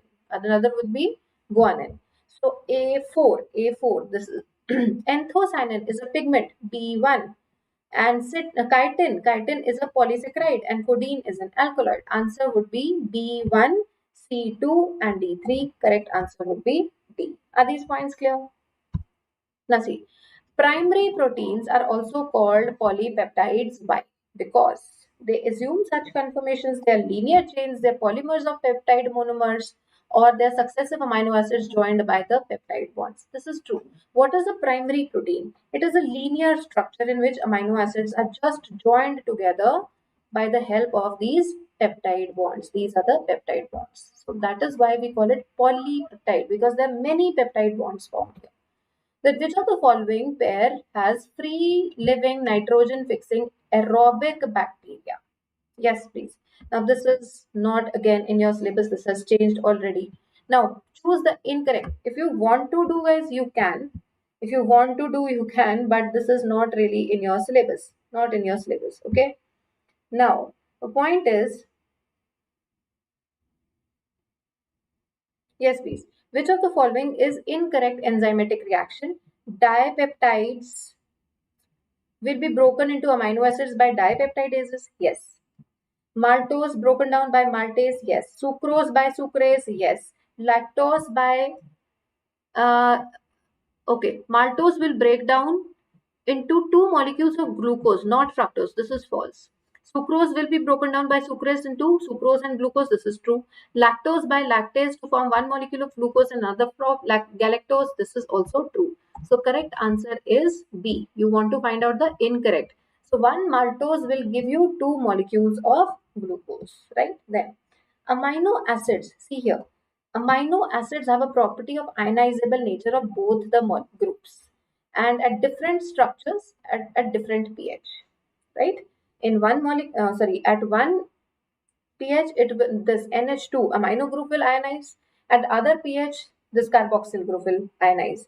Now, amino acids can exist as bitter ion at acidic and basic pH. Please let me know if the statement is right or wrong. The statement is right or wrong. So this is right that both are ionizable, but for Zwitter ion, it is neither acidic or basic. It is at the when it has reached the which state it has reached for this to occur. It will reach the state of equilibrium. It will be at equilibrium, neither acidic nor basic. That will form Zwitter ion. So correct answer is A right and B is wrong. Is that clear? Then, in the enzyme which catalyzes the breakdown of, see, this is hydrogen peroxide forming water and oxygen. So, what enzyme would be used here? Peroxidase, right? We know how to name the enzymes. This is hydrogen peroxide. So, the one which act on peroxide will be peroxidase, right? Okay. Now, what is the prosthetic group? Now, in NCERT, you are not given this reaction as such, but you have been given that the heme is a prosthetic group for catalase and peroxidase. Yes or no? So, hence is the answer. Now, read the following statements on lipids. Find out the correct statement. Lecithin is found in the plasma membrane is a glycolipid. Is it a glycolipid? Please let me know. Saturated fatty acids possess one or more double bonds. Gingerly oil has lower melting point and hence remains oil in winter. Lipids are generally insoluble in water and soluble in more organic solvents. And when fatty acid is esterified with glycerol, monoglyceride is formed. So these three are the correct statements. These three are the correct statement. That is C, D, and E. Lecithin is not a glycolipid. Which type of lipid is lecithin? It is a phospholipid. It is a phospholipid. And saturated have no double bond. So it should have been unsaturated have. So these are the two wrong statements. Clear to all? Now, dehydration reaction links the two glucose molecules to produce maltose. We have just seen. It is the formula. If the formula of glucose is this, what will be the formula of maltose? Now see, you don't have to learn the formula of maltose. You know C6H12O6. Two molecules of glucose would be C12, right? H should be 24 and O should be 12. This is how it should be, but no. When the two molecules will combine, two molecules of glucose will combine, there will be removal of one water molecule. So after removing one water molecule, you are left with 2H has to be removed, H22 and O11. Can you deduce the answer like this? Please let me know. Can you deduce the answer like this? Right. Now, biological molecules and their functions, again given from the same table. Glycogen is a storage product, A4. Then, globulin is a antibody. It is B3. It is B3. This is the answer. Steroids can be hormones, and thrombin is a biocatalyst.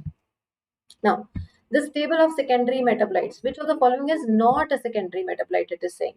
Amino acids and glucose, these are primary metabolites. Primary are the ones which you cannot do without. You cannot survive without these, and they are not required. Primaries are required by the body for the proper functioning of the body, while secondaries are not required. We require these. So these are primary, rest of them are secondary. Then protein. Protein has which bond? Peptide bonds. A4. Then unsaturated fatty acids will have C, double bonds. So B1, this is the correct answer. Nucleic acids will have phosphodiester bonds. Polysaccharides will have glycosidic bonds. Now talking about lipids again. Lipids only have one single bond called the unsaturated fatty acid. Only single bonds are called unsaturated fatty acids. This is wrong, just read. Only single bonds, they are known as saturated. Lecithin is phospholipid? Yes. Trihydroxypropane is another name for glycerol. This is true. Then, palmitic acid has 20 amino acids including this? No. That would make it arachidonic acid. Palmitic acid has 16. Both are interchanged. Both have been interchanged. So, both are the wrong statements. So, correct statement would be B and C only. Are these points clear to all? Please let me know. Please let me know that these points are clear to all. Yes, guys. Please let me know that these points are clear to you all. Alright. Moving on, identify the substance having glycosidic bond and peptide bond respectively. So glycosidic bond will be found in your carbohydrates or in your nucleic acid. That is between sugar and nitrogenous base, right? So this makes it nucleoside, right? So this is where you find the glycosidic bond. While peptide bonds are found between the amino acids, that is in proteins or amino acids.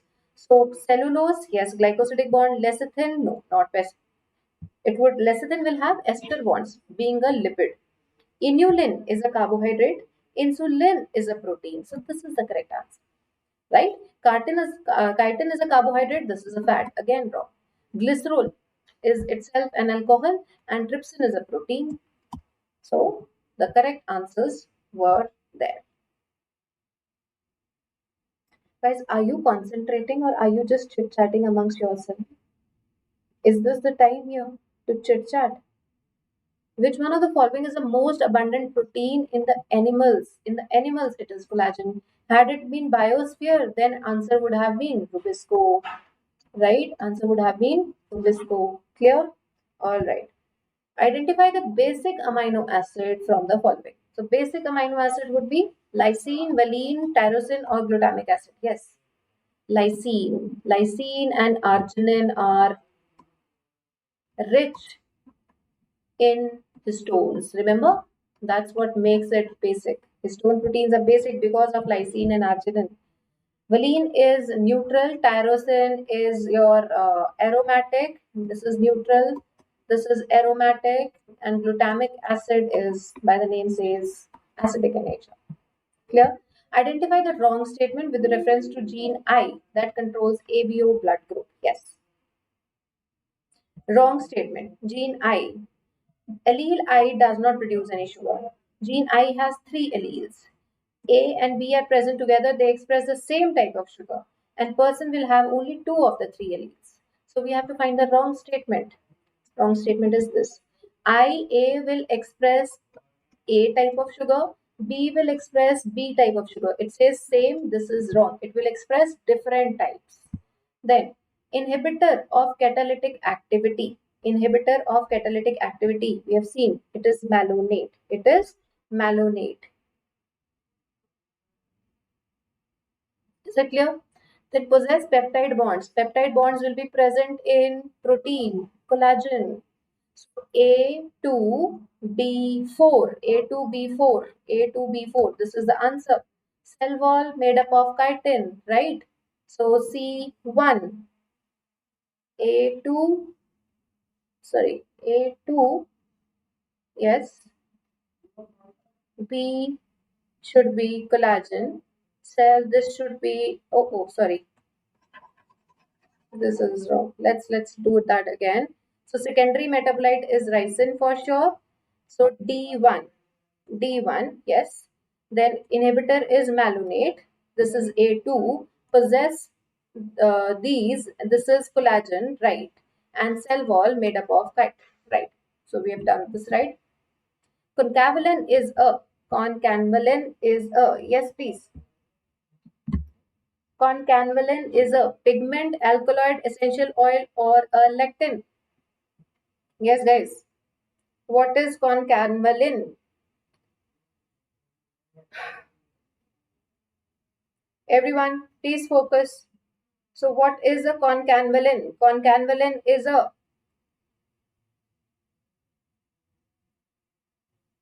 quick. This is the easiest question. Concavalin is a lectin. It is a lectin. Easy. Then coenzyme metal ion tightly bound to enzyme protein is known as prostatic group. No. Tightly bound is prostatic group, but it cannot be metal ion. It cannot be metal ion. It should be cofactor. That is tightly bound. The complete catalytic active enzyme with bound prostatic group is known as apoenzyme. No. So the complete active enzyme with its bound prostatic group is known as a holoenzyme. So both the statements are wrong. Moving on, spindle fibers, they attach to the kinetochore of chromosome during. So when do the spindle fibers attach to the kinetochores? Yes, please. When do they bind to the kinetochores? Now you are going to answer this question, guys. Enough is enough. Please focus. Please focus. Yes, please. When are they going to bind to the spindle fibers? They are going to bind to the kinetochores. When? During the metaphase, when they come to lie on the equatorial plate, right? The chromosomes become gradually visible under light microscope during leptotene. Absolutely true.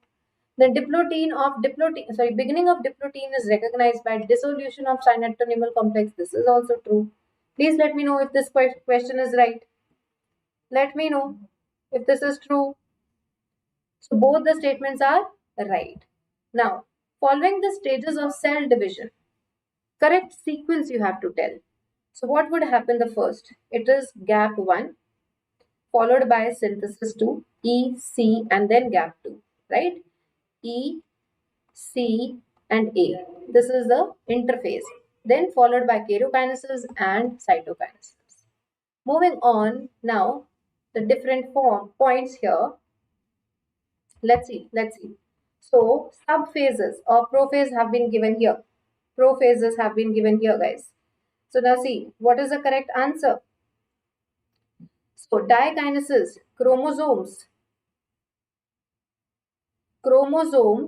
complete. So dikinesis is marked by terminalization of chiasmata. Yes, pectine by crossing over. So recombination nodules. Zygotine, so synaptonymal complex, which leads to synapses. And then chromosomes start look like thin threads. So that is leptotene. Are these points clear? So answer would be C. Answer would be C. Which of the following stages of meiosis involves a division of centromere? Division of centromere will occur during anaphase 2, which is similar to mitosis. Mitotic anaphase. Yes or no? Right.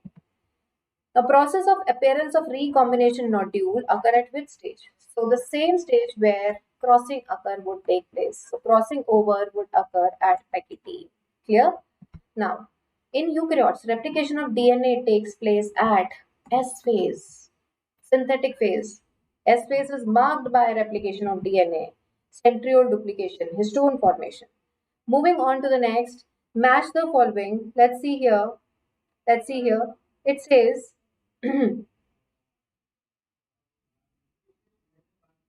guys, please concentrate. M phase, yes. M phase is proteins are synthesized during the G2 phase. Inactive phase is the quiescent phase. Interval between this and this is the between mitosis and initiation of DNA replication. So DNA replication is right, and M phase is the equational. So it is G1 phase. Are these points clear? Please let me know that these points are clear to you all. So A4, B1, C2, and this. This is a clear answer. Now in G0 phase of cell cycle, cell is metabolically inactive. This is right? No. In G0 phase, it goes into a state of differentiation. It differentiates, but that doesn't mean that it will become inactive. It will remain metabolically active. The centrosome undergoes duplication during S phase. Right. Three things happen during S phase: DNA duplication, centriole duplication, and histone formation. So correct is A wrong, B correct. Clear? Then tetrad stage is seen in the leptotein. See, tetrad formation occurs after synapses. So when synapses happens, tetrad is formed. So when is synapses going to occur? Zygote. This is wrong. During anaphase, the centromere split and chromatid separate. Yes. Terminalization occurs during the pectine? No, it occurs during the last stage, that is dikinesis. Then we have nucleolus GB, ER are reformed during, this is true. Crossing over takes place between sister chromatids of homologous chromosomes. No, it occurs between non-sister chromatids but of homologous chromosomes. So correct statement would be only 2B and D. This is the answer. Now moving on to the next. Which one of the following never occurs during mitotic cell division? Movement of centrioles occurs all the time. Okay. Then pairing of homologous chromosomes. No, this pairing will only occur during meiosis. And that too zygotiny stage. It is not a part of mitotic cell division. Coiling and condensation has to occur in every prophase. And then this also occurs in prophase. And then spindle fibers attached during metaphase. Are these points clear? So answer will be B. Then appearance of recombination nodule, asking again and again. What happens during meiosis? Appearance of recombination nodules on homologous chromosomes characterizes what?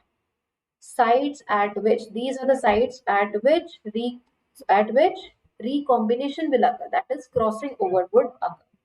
Clear? Now regarding meiosis, what is incorrect? Regarding meiosis, what is incorrect? DNA replication occurs in S phase of meiosis 2. Pairing of homologous chromosomes and recombination occurs in meiosis 1. Yes. Then 4 haploid cells are formed at the end of meiosis. Yes. 2 stages of this are, yes. So we have to find the incorrect statement. Therefore, the answer would be A. Clear? Now, again, find out the incorrect statement with respect to mitosis. Spindle fibers attach to the centromere of chromosomes. Is that true? Chromosomes decondense at telophase? Yes. Then splitting occurs at anaphase? Yes. All chromosomes lie at equator? Yes. So spindle fibers don't attach at the centromere. They attach at the kinetochore. Kinetochore. Is that clear? So through kinetochore. Now, metacentric. So we have just seen the different types. In metacentric, centromere is middle forming two equal arms. This is A3. Answer is A. Acrocentric, it will be present close to the end, forming extremely short and very long. Some meta is slightly away and telo at the tip. Clear to all? Clear to all? Which stage of meiosis lasts for months in oocytes? That is diploteny stage, even in our case, right? Okay. Identify the correct sequence of events during prophase 1. So synapses occurs during zygote, right? Chromosomes become visible, that is leptote. Crossing over during pectine. This dissolution occurs during diplote and then dikinesis. Can you answer? So it has to be B, then A, B, A, C, B, A, C, and then ED. This is the correct answer. Clear? Bivalent or tetrad formation is formed during synapses. And when does synapses occur? When synaptonemal complex will be formed, and in which lazy zebras. So zygotiny stage is marked with synapses. Is that clear? All right. With respect to metaphase, which is incorrect. Chromosomes lie at equator? Yes. Complete disintegration of nuclear envelope takes place, but that takes place during prophase. Chromosomes are highly condensed? Yes. And metaphase chromosomes are made up of 4 sister chromatids held together by centromere. This is also true. So the correct answer would be incorrect statement is B. Please let me know that these points are clear to you all. Please let me know these points are clear to you all. Yes, please. Yes, guys. Let me know all these points are clear to you all. Metaphase chromosomes are made up of 4 sister chromatids. Sorry, 2 sister chromatids. This is wrong. This is wrong. This can be true. This is true. This is false. Sorry. So there are 2 sister chromatids, not 4. Clear? Complete disintegration has already taken place in prophase, but yes, the same continues in metaphase, so we can take it as a correct statement. Which of the following stages of meiosis involves division of centromere? Division of centromere means splitting of centromere, leading to separation of sister chromatids that occurs during anaphase 2. Now, what happens during S phase? DNA replication A4. Then G2 is marked by protein formation, G1. So this is correct answer. Quiescent is the inactive phase and G1 is the interval between repeated. This is 21 question. Now let's solve this question. A fruit fly has 8 chromosomes, which is 2n. 2n is equal to 8. Now during the interphase of mitosis, if the number of chromosomes at G1 is 8, what is the number of chromosomes after S phase? After S phase. So we know after S phase the DNA becomes double, but chromosome number remains same. Chromosome number remains same. Yes or no? Chromosome will remain the same. So answer would be C. Answer would be 8. Which stage of meiotic prophase shows terminalization? Terminalization is a characteristic feature of last phase, dikinesis. Which are the following? Now moving on to plant physiology, we are talking about photosynthesis. Photosynthesis. Okay. Which of the following statements about Rubisco is true? It helps in the photolysis of water, causes carboxylation of RUBP, active only in the dark, and higher affinity for oxygen than carbon dioxide, which is a correct statement. Yes, please. First question of plant physiology, guys. Which is the correct statement? Answer is carboxylation of RUBP. So Rubisco RUBP will add CO2 or oxygen, okay, and then form PGA. So carboxylation of RUBP in the presence of Rubisco takes place. First step of C3 cycle. First step of C3 cycle. Please let me know all these points are clear. Now, very important. This graph given in that paper chromatography thing. This is very important. You have to learn the colors very, very clearly. Now see, chlorophyll A, guys, is blue-green in color. Chlorophyll B is yellow-green in color. Xanthophylls are yellow in color. Carotenoids are yellow to yellow-orange. This is an outcome of paper chromatography. When we got action spectrum, when we study action spectrum and absorption spectrum chromatography. Is that clear? Okay, moving on to the next. Which of the following are required for the dark reaction? What is required? What is required here? See, do we require light for the dark reaction? No. Chlorophyll? No. CO2? Yes. Do we need ATP? Yes. Do we need NADPH? Yes. So we need all these things. Sorry, we need these 3 things, C, D, and E. These are required in the light reaction. Yes, ATP and NADPH were produced in light reaction but required. They are asking for required. So it is here. Now,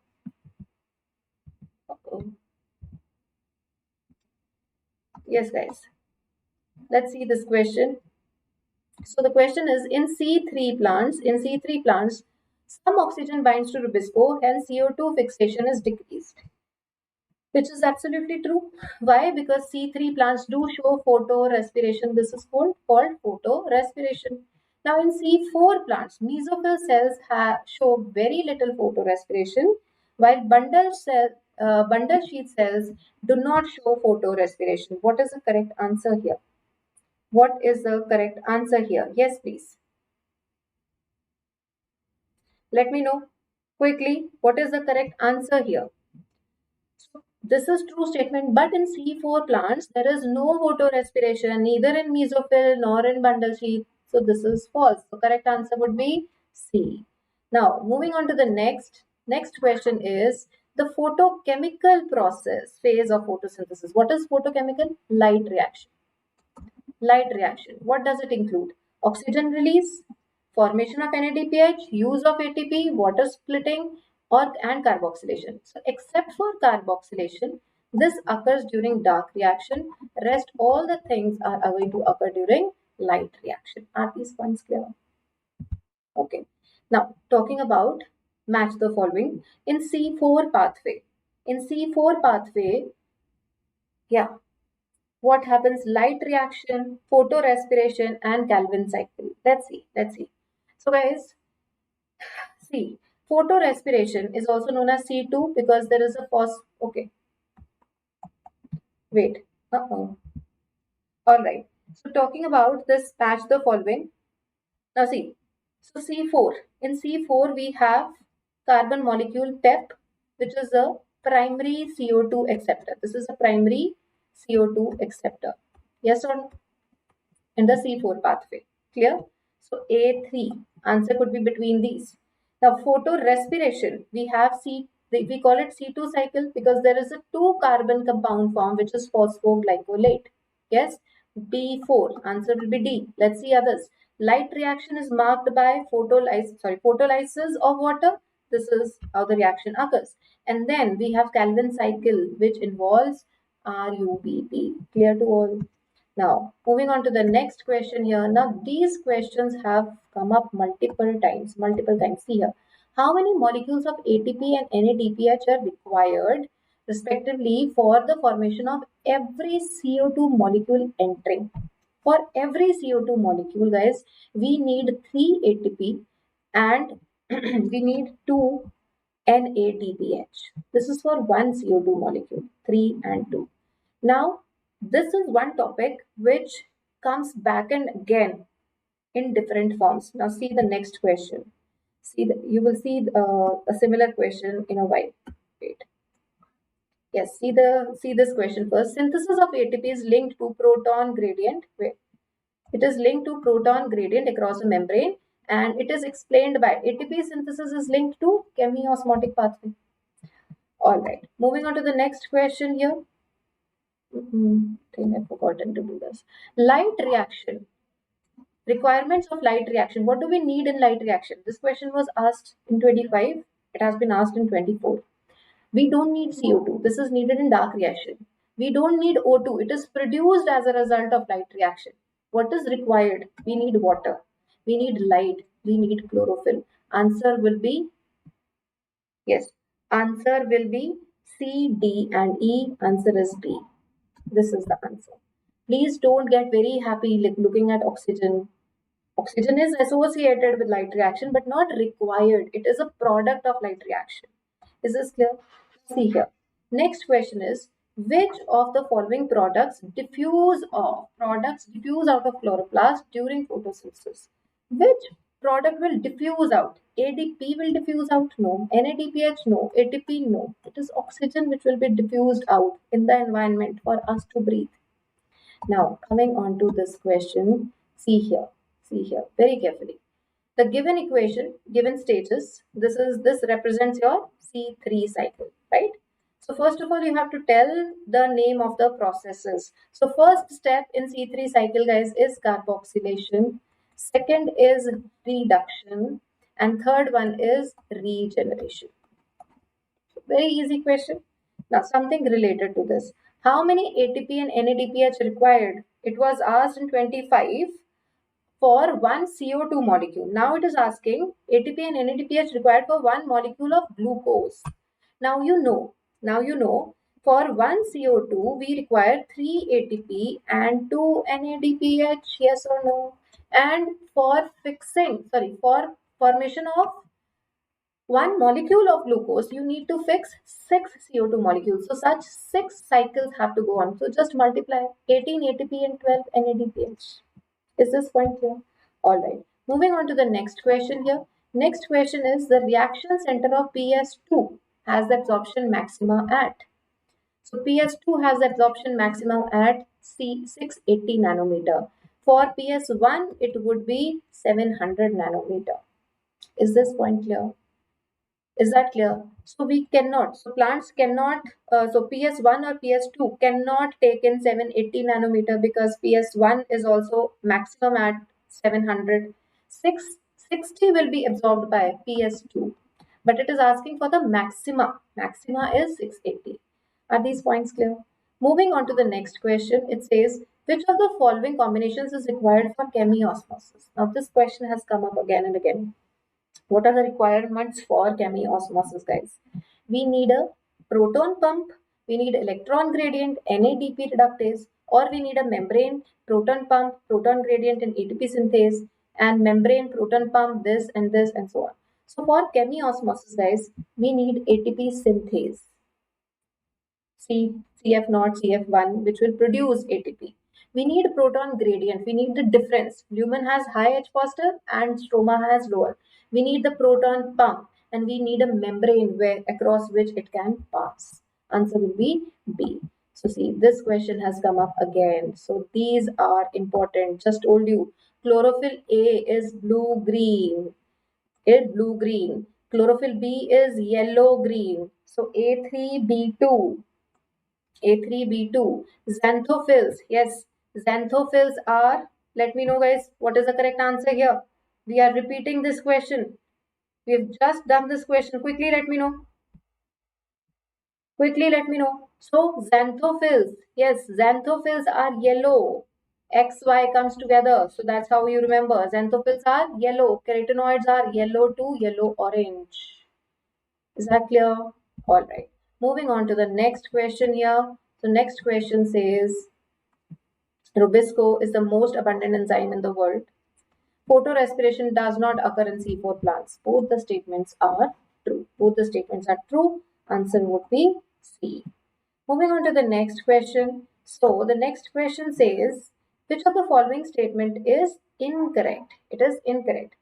Granule lamella, that is in thylakoids, have both PS1 and PS2. This is true. Cyclic photophosphorylation, which occurs in the stromal lamella, involves both PS1 and PS2. This is wrong. It involves only PS1. Now, both ATP, NADPH, and H are synthesized during non-cyclic photophosphorylation. This is true. During cyclic, NADPH is not formed, only ATP is produced. Stromal lamella lacks PS2 and NADPH. This is also true.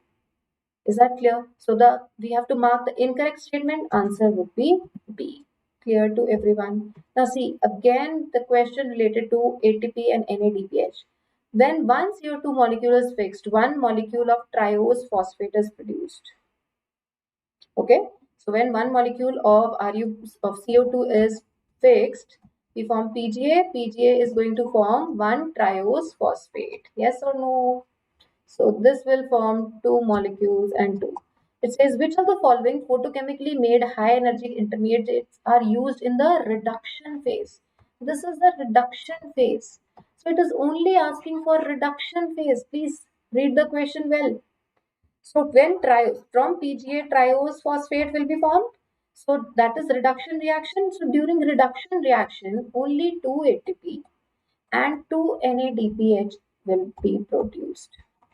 But it is asking one molecule of triose. So these are two. Now it is being asked for one molecule of triose. How many will be formed? So you'll make it 1 ATP and 1 NADPH. Please let me know that these points are clear to you all. Please let me know that these points are clear to you all. Yes or no?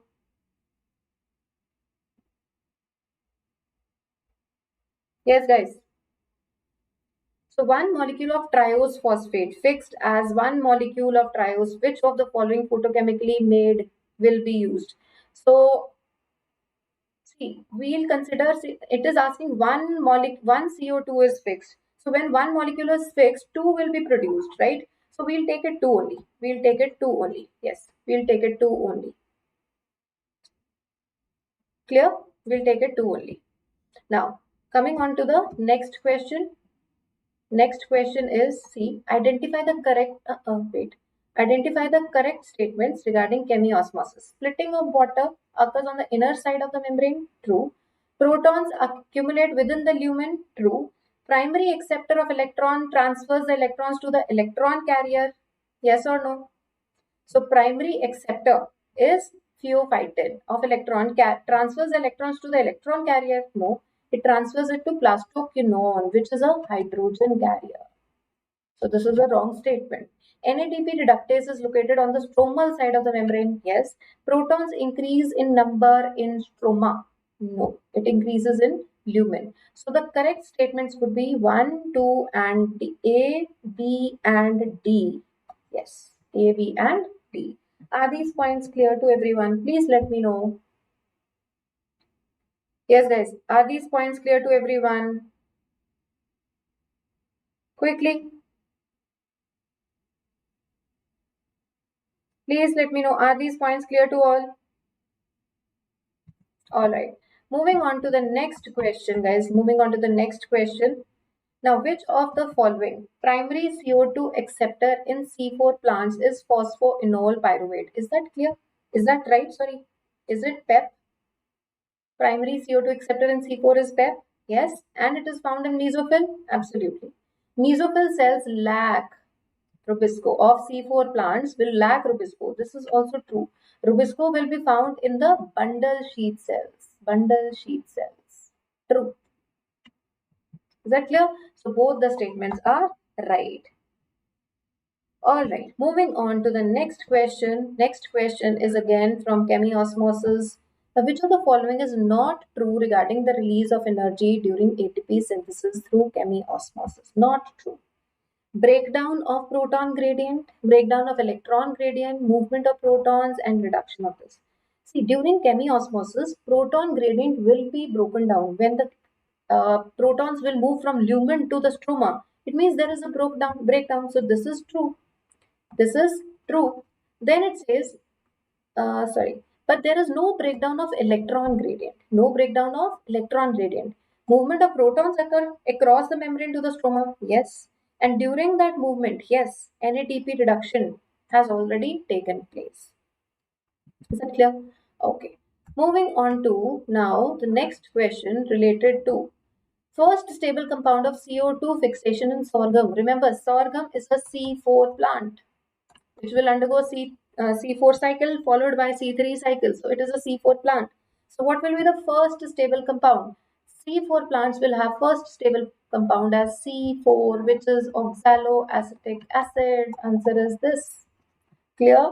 Now, next question is regarding the statements. Which of the following statements are incorrect? Granule lamella will have both PS1 and PS2. Yes or no? It will have both PS1 and PS2. Right? True. Cyclic phosphorylation involves PS1 and PS2? No, it does not involve PS2. It only involves PS1. Both ATP and ATPH are non-cyclically synthesized during photophosphorylation. Yes.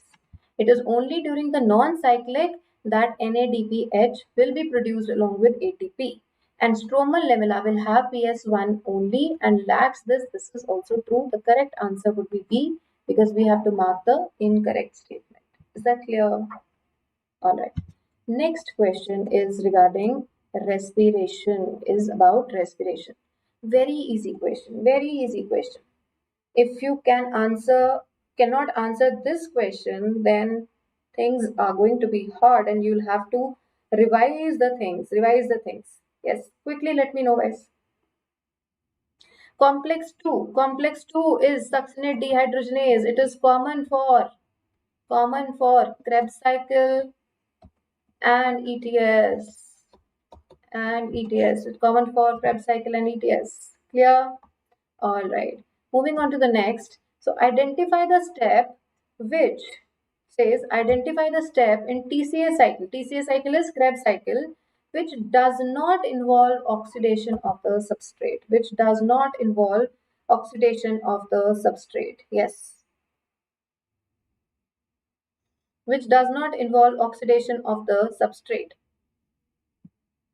Guys, answer is C. Succinyl coenzyme A to succinic acid. There is no carb oxidation. There is no oxidation because while malic acid changes into oxaloacetic acid, again there is NAD changing into NADH. Oxidation is taking place, right? Then from succinic acid to malic acid, FADH2 is produced. Again oxidation. From isocitrate to alpha ketoglutric acid, again formation of NADH. So all the rest of the steps include oxidative phosphorylation. There will be oxidative phosphorylation, but not in succinyl coenzyme A. Not in succinyl coenzyme A. Please let me know why. Because there is substrate level phosphorylation. So during this step, GTP is formed, which changes into ATP later on. But this is considered substrate level phosphorylation. Are these points clear? Now, moving on to the next question, which is yes, citric acid cycle. Where does it run? In the mitochondrial matrix. Glycolysis in the cytoplasm. So A2B1, electron in the inner mitochondrial membrane and proton gradient in the intermembrane space. So it has to be this. Are these points clear? Please let me know. These points are super clear to you all. Now, next question is about the conversion. It says, yes, in glycolysis, the conversion of 1,3-bis-phosphoglyceric acid to 3-PGA is, so from 1 to 3. So it means there will be removal of one phosphate. Now that phosphate will be added to ADP to form ATP. So it is going to be an energy yielding process. Clear? Now moving on to the next question, it says, which of the following statements are correct about respiration? Energy of oxidation reduction is utilized for phosphorylation. Yes or no? Yes or no? So we have to find out the correct statement. Is this correct or not? Energy of oxidation and reduction is utilized for phosphorylation. Yes, true. Oxygen. Now, oxygen acts as a final hydrogen acceptor. Is that true? Yes, it acts as a final hydrogen acceptor, electron acceptor. Now, second statement. Next is, so photo-oxidative energy is utilized for the production of proton gradient required for phosphorylation. So do we use photo-oxidative energy? Light has any role? No. Role of oxygen is limited to the terminal stage. Yes, it is a showstopper. And protons cross the outer membrane of mitochondria through channels formed by integral membrane protein complex. Is it through outer membrane? No, it is through inner membrane. So the only correct statement would be A, B, and D. Correct answer would be D, Bombay. Now, easiest question, yet you can make mistakes here. So what is the name of ETS complex number 1? So yes guys, so complex number 1, yes, is this NADH dehydrogenase. Complex number 2, succinate dehydrogenase, common between Krebs cycle and ETS.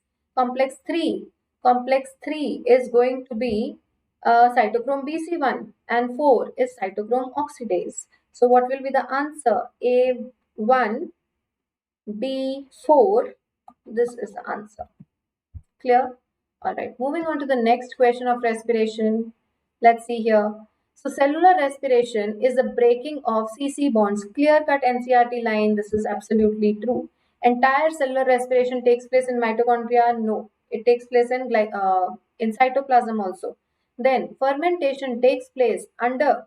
Just a second, guys.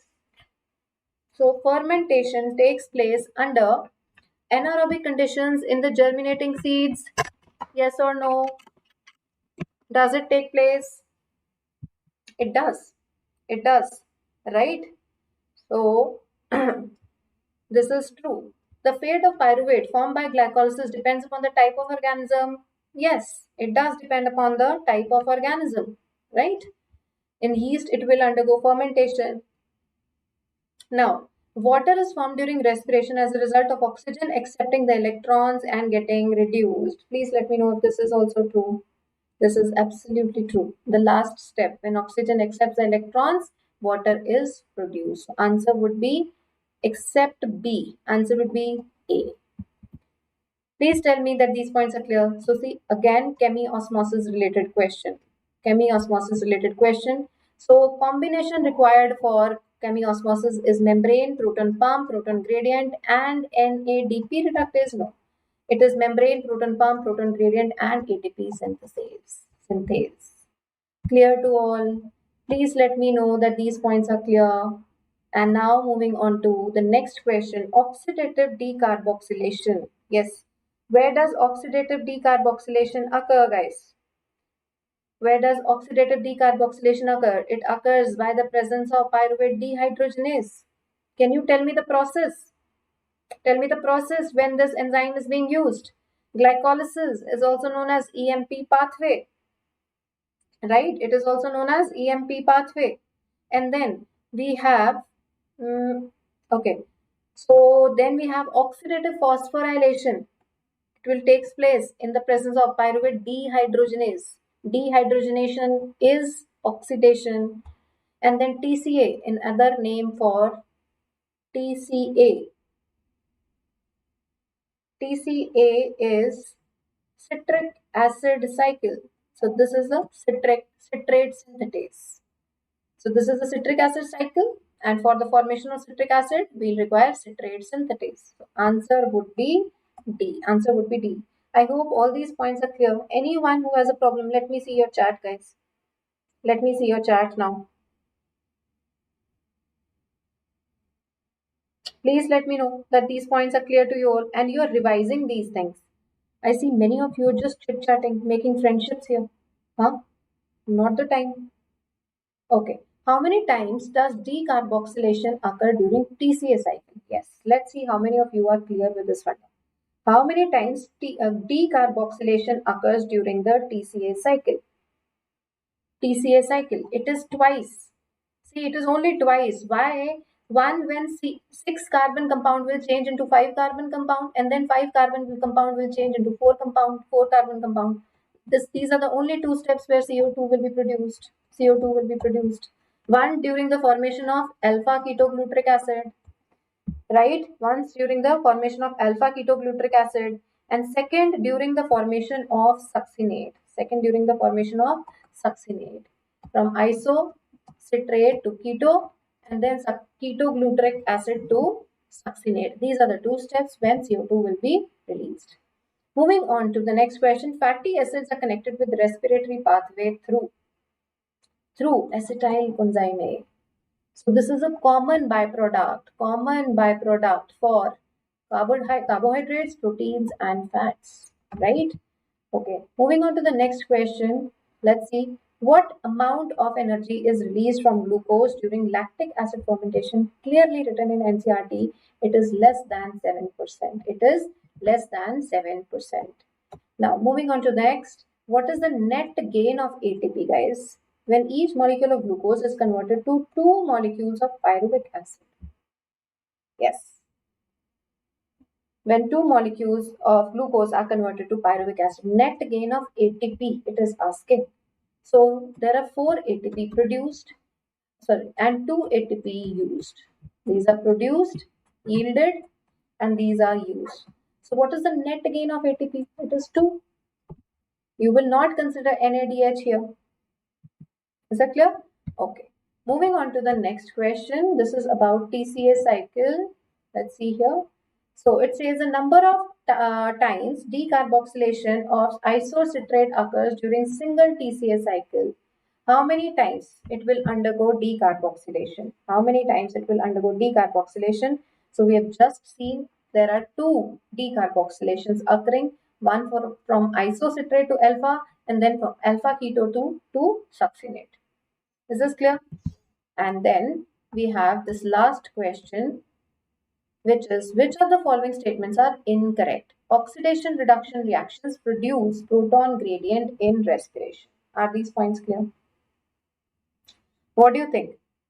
Is this a true statement? Yes, it is a true statement. During this, proton gradient is produced, right? Then, during the see, during the aerobic respiration, role of oxygen is limited to the terminal step. Yes.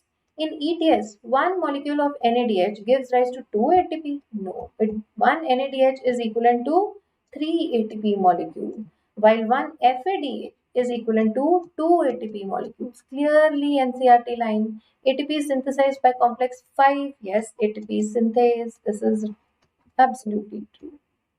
So guys, with this we complete today's session. I'll be taking tomorrow's session where I'll be completing human physiology along with class 12th.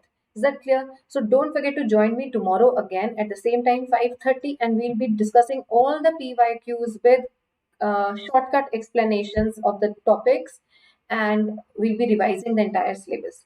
So thank you so much. I'll join you tomorrow. I think your next session is going to begin, so I'll have to cut it short, and I'll see you tomorrow. Thank you so much, and don't forget to attend the special classes where I am discussing more questions. And also guys, every day from Sunday to Friday. Sunday is gone already.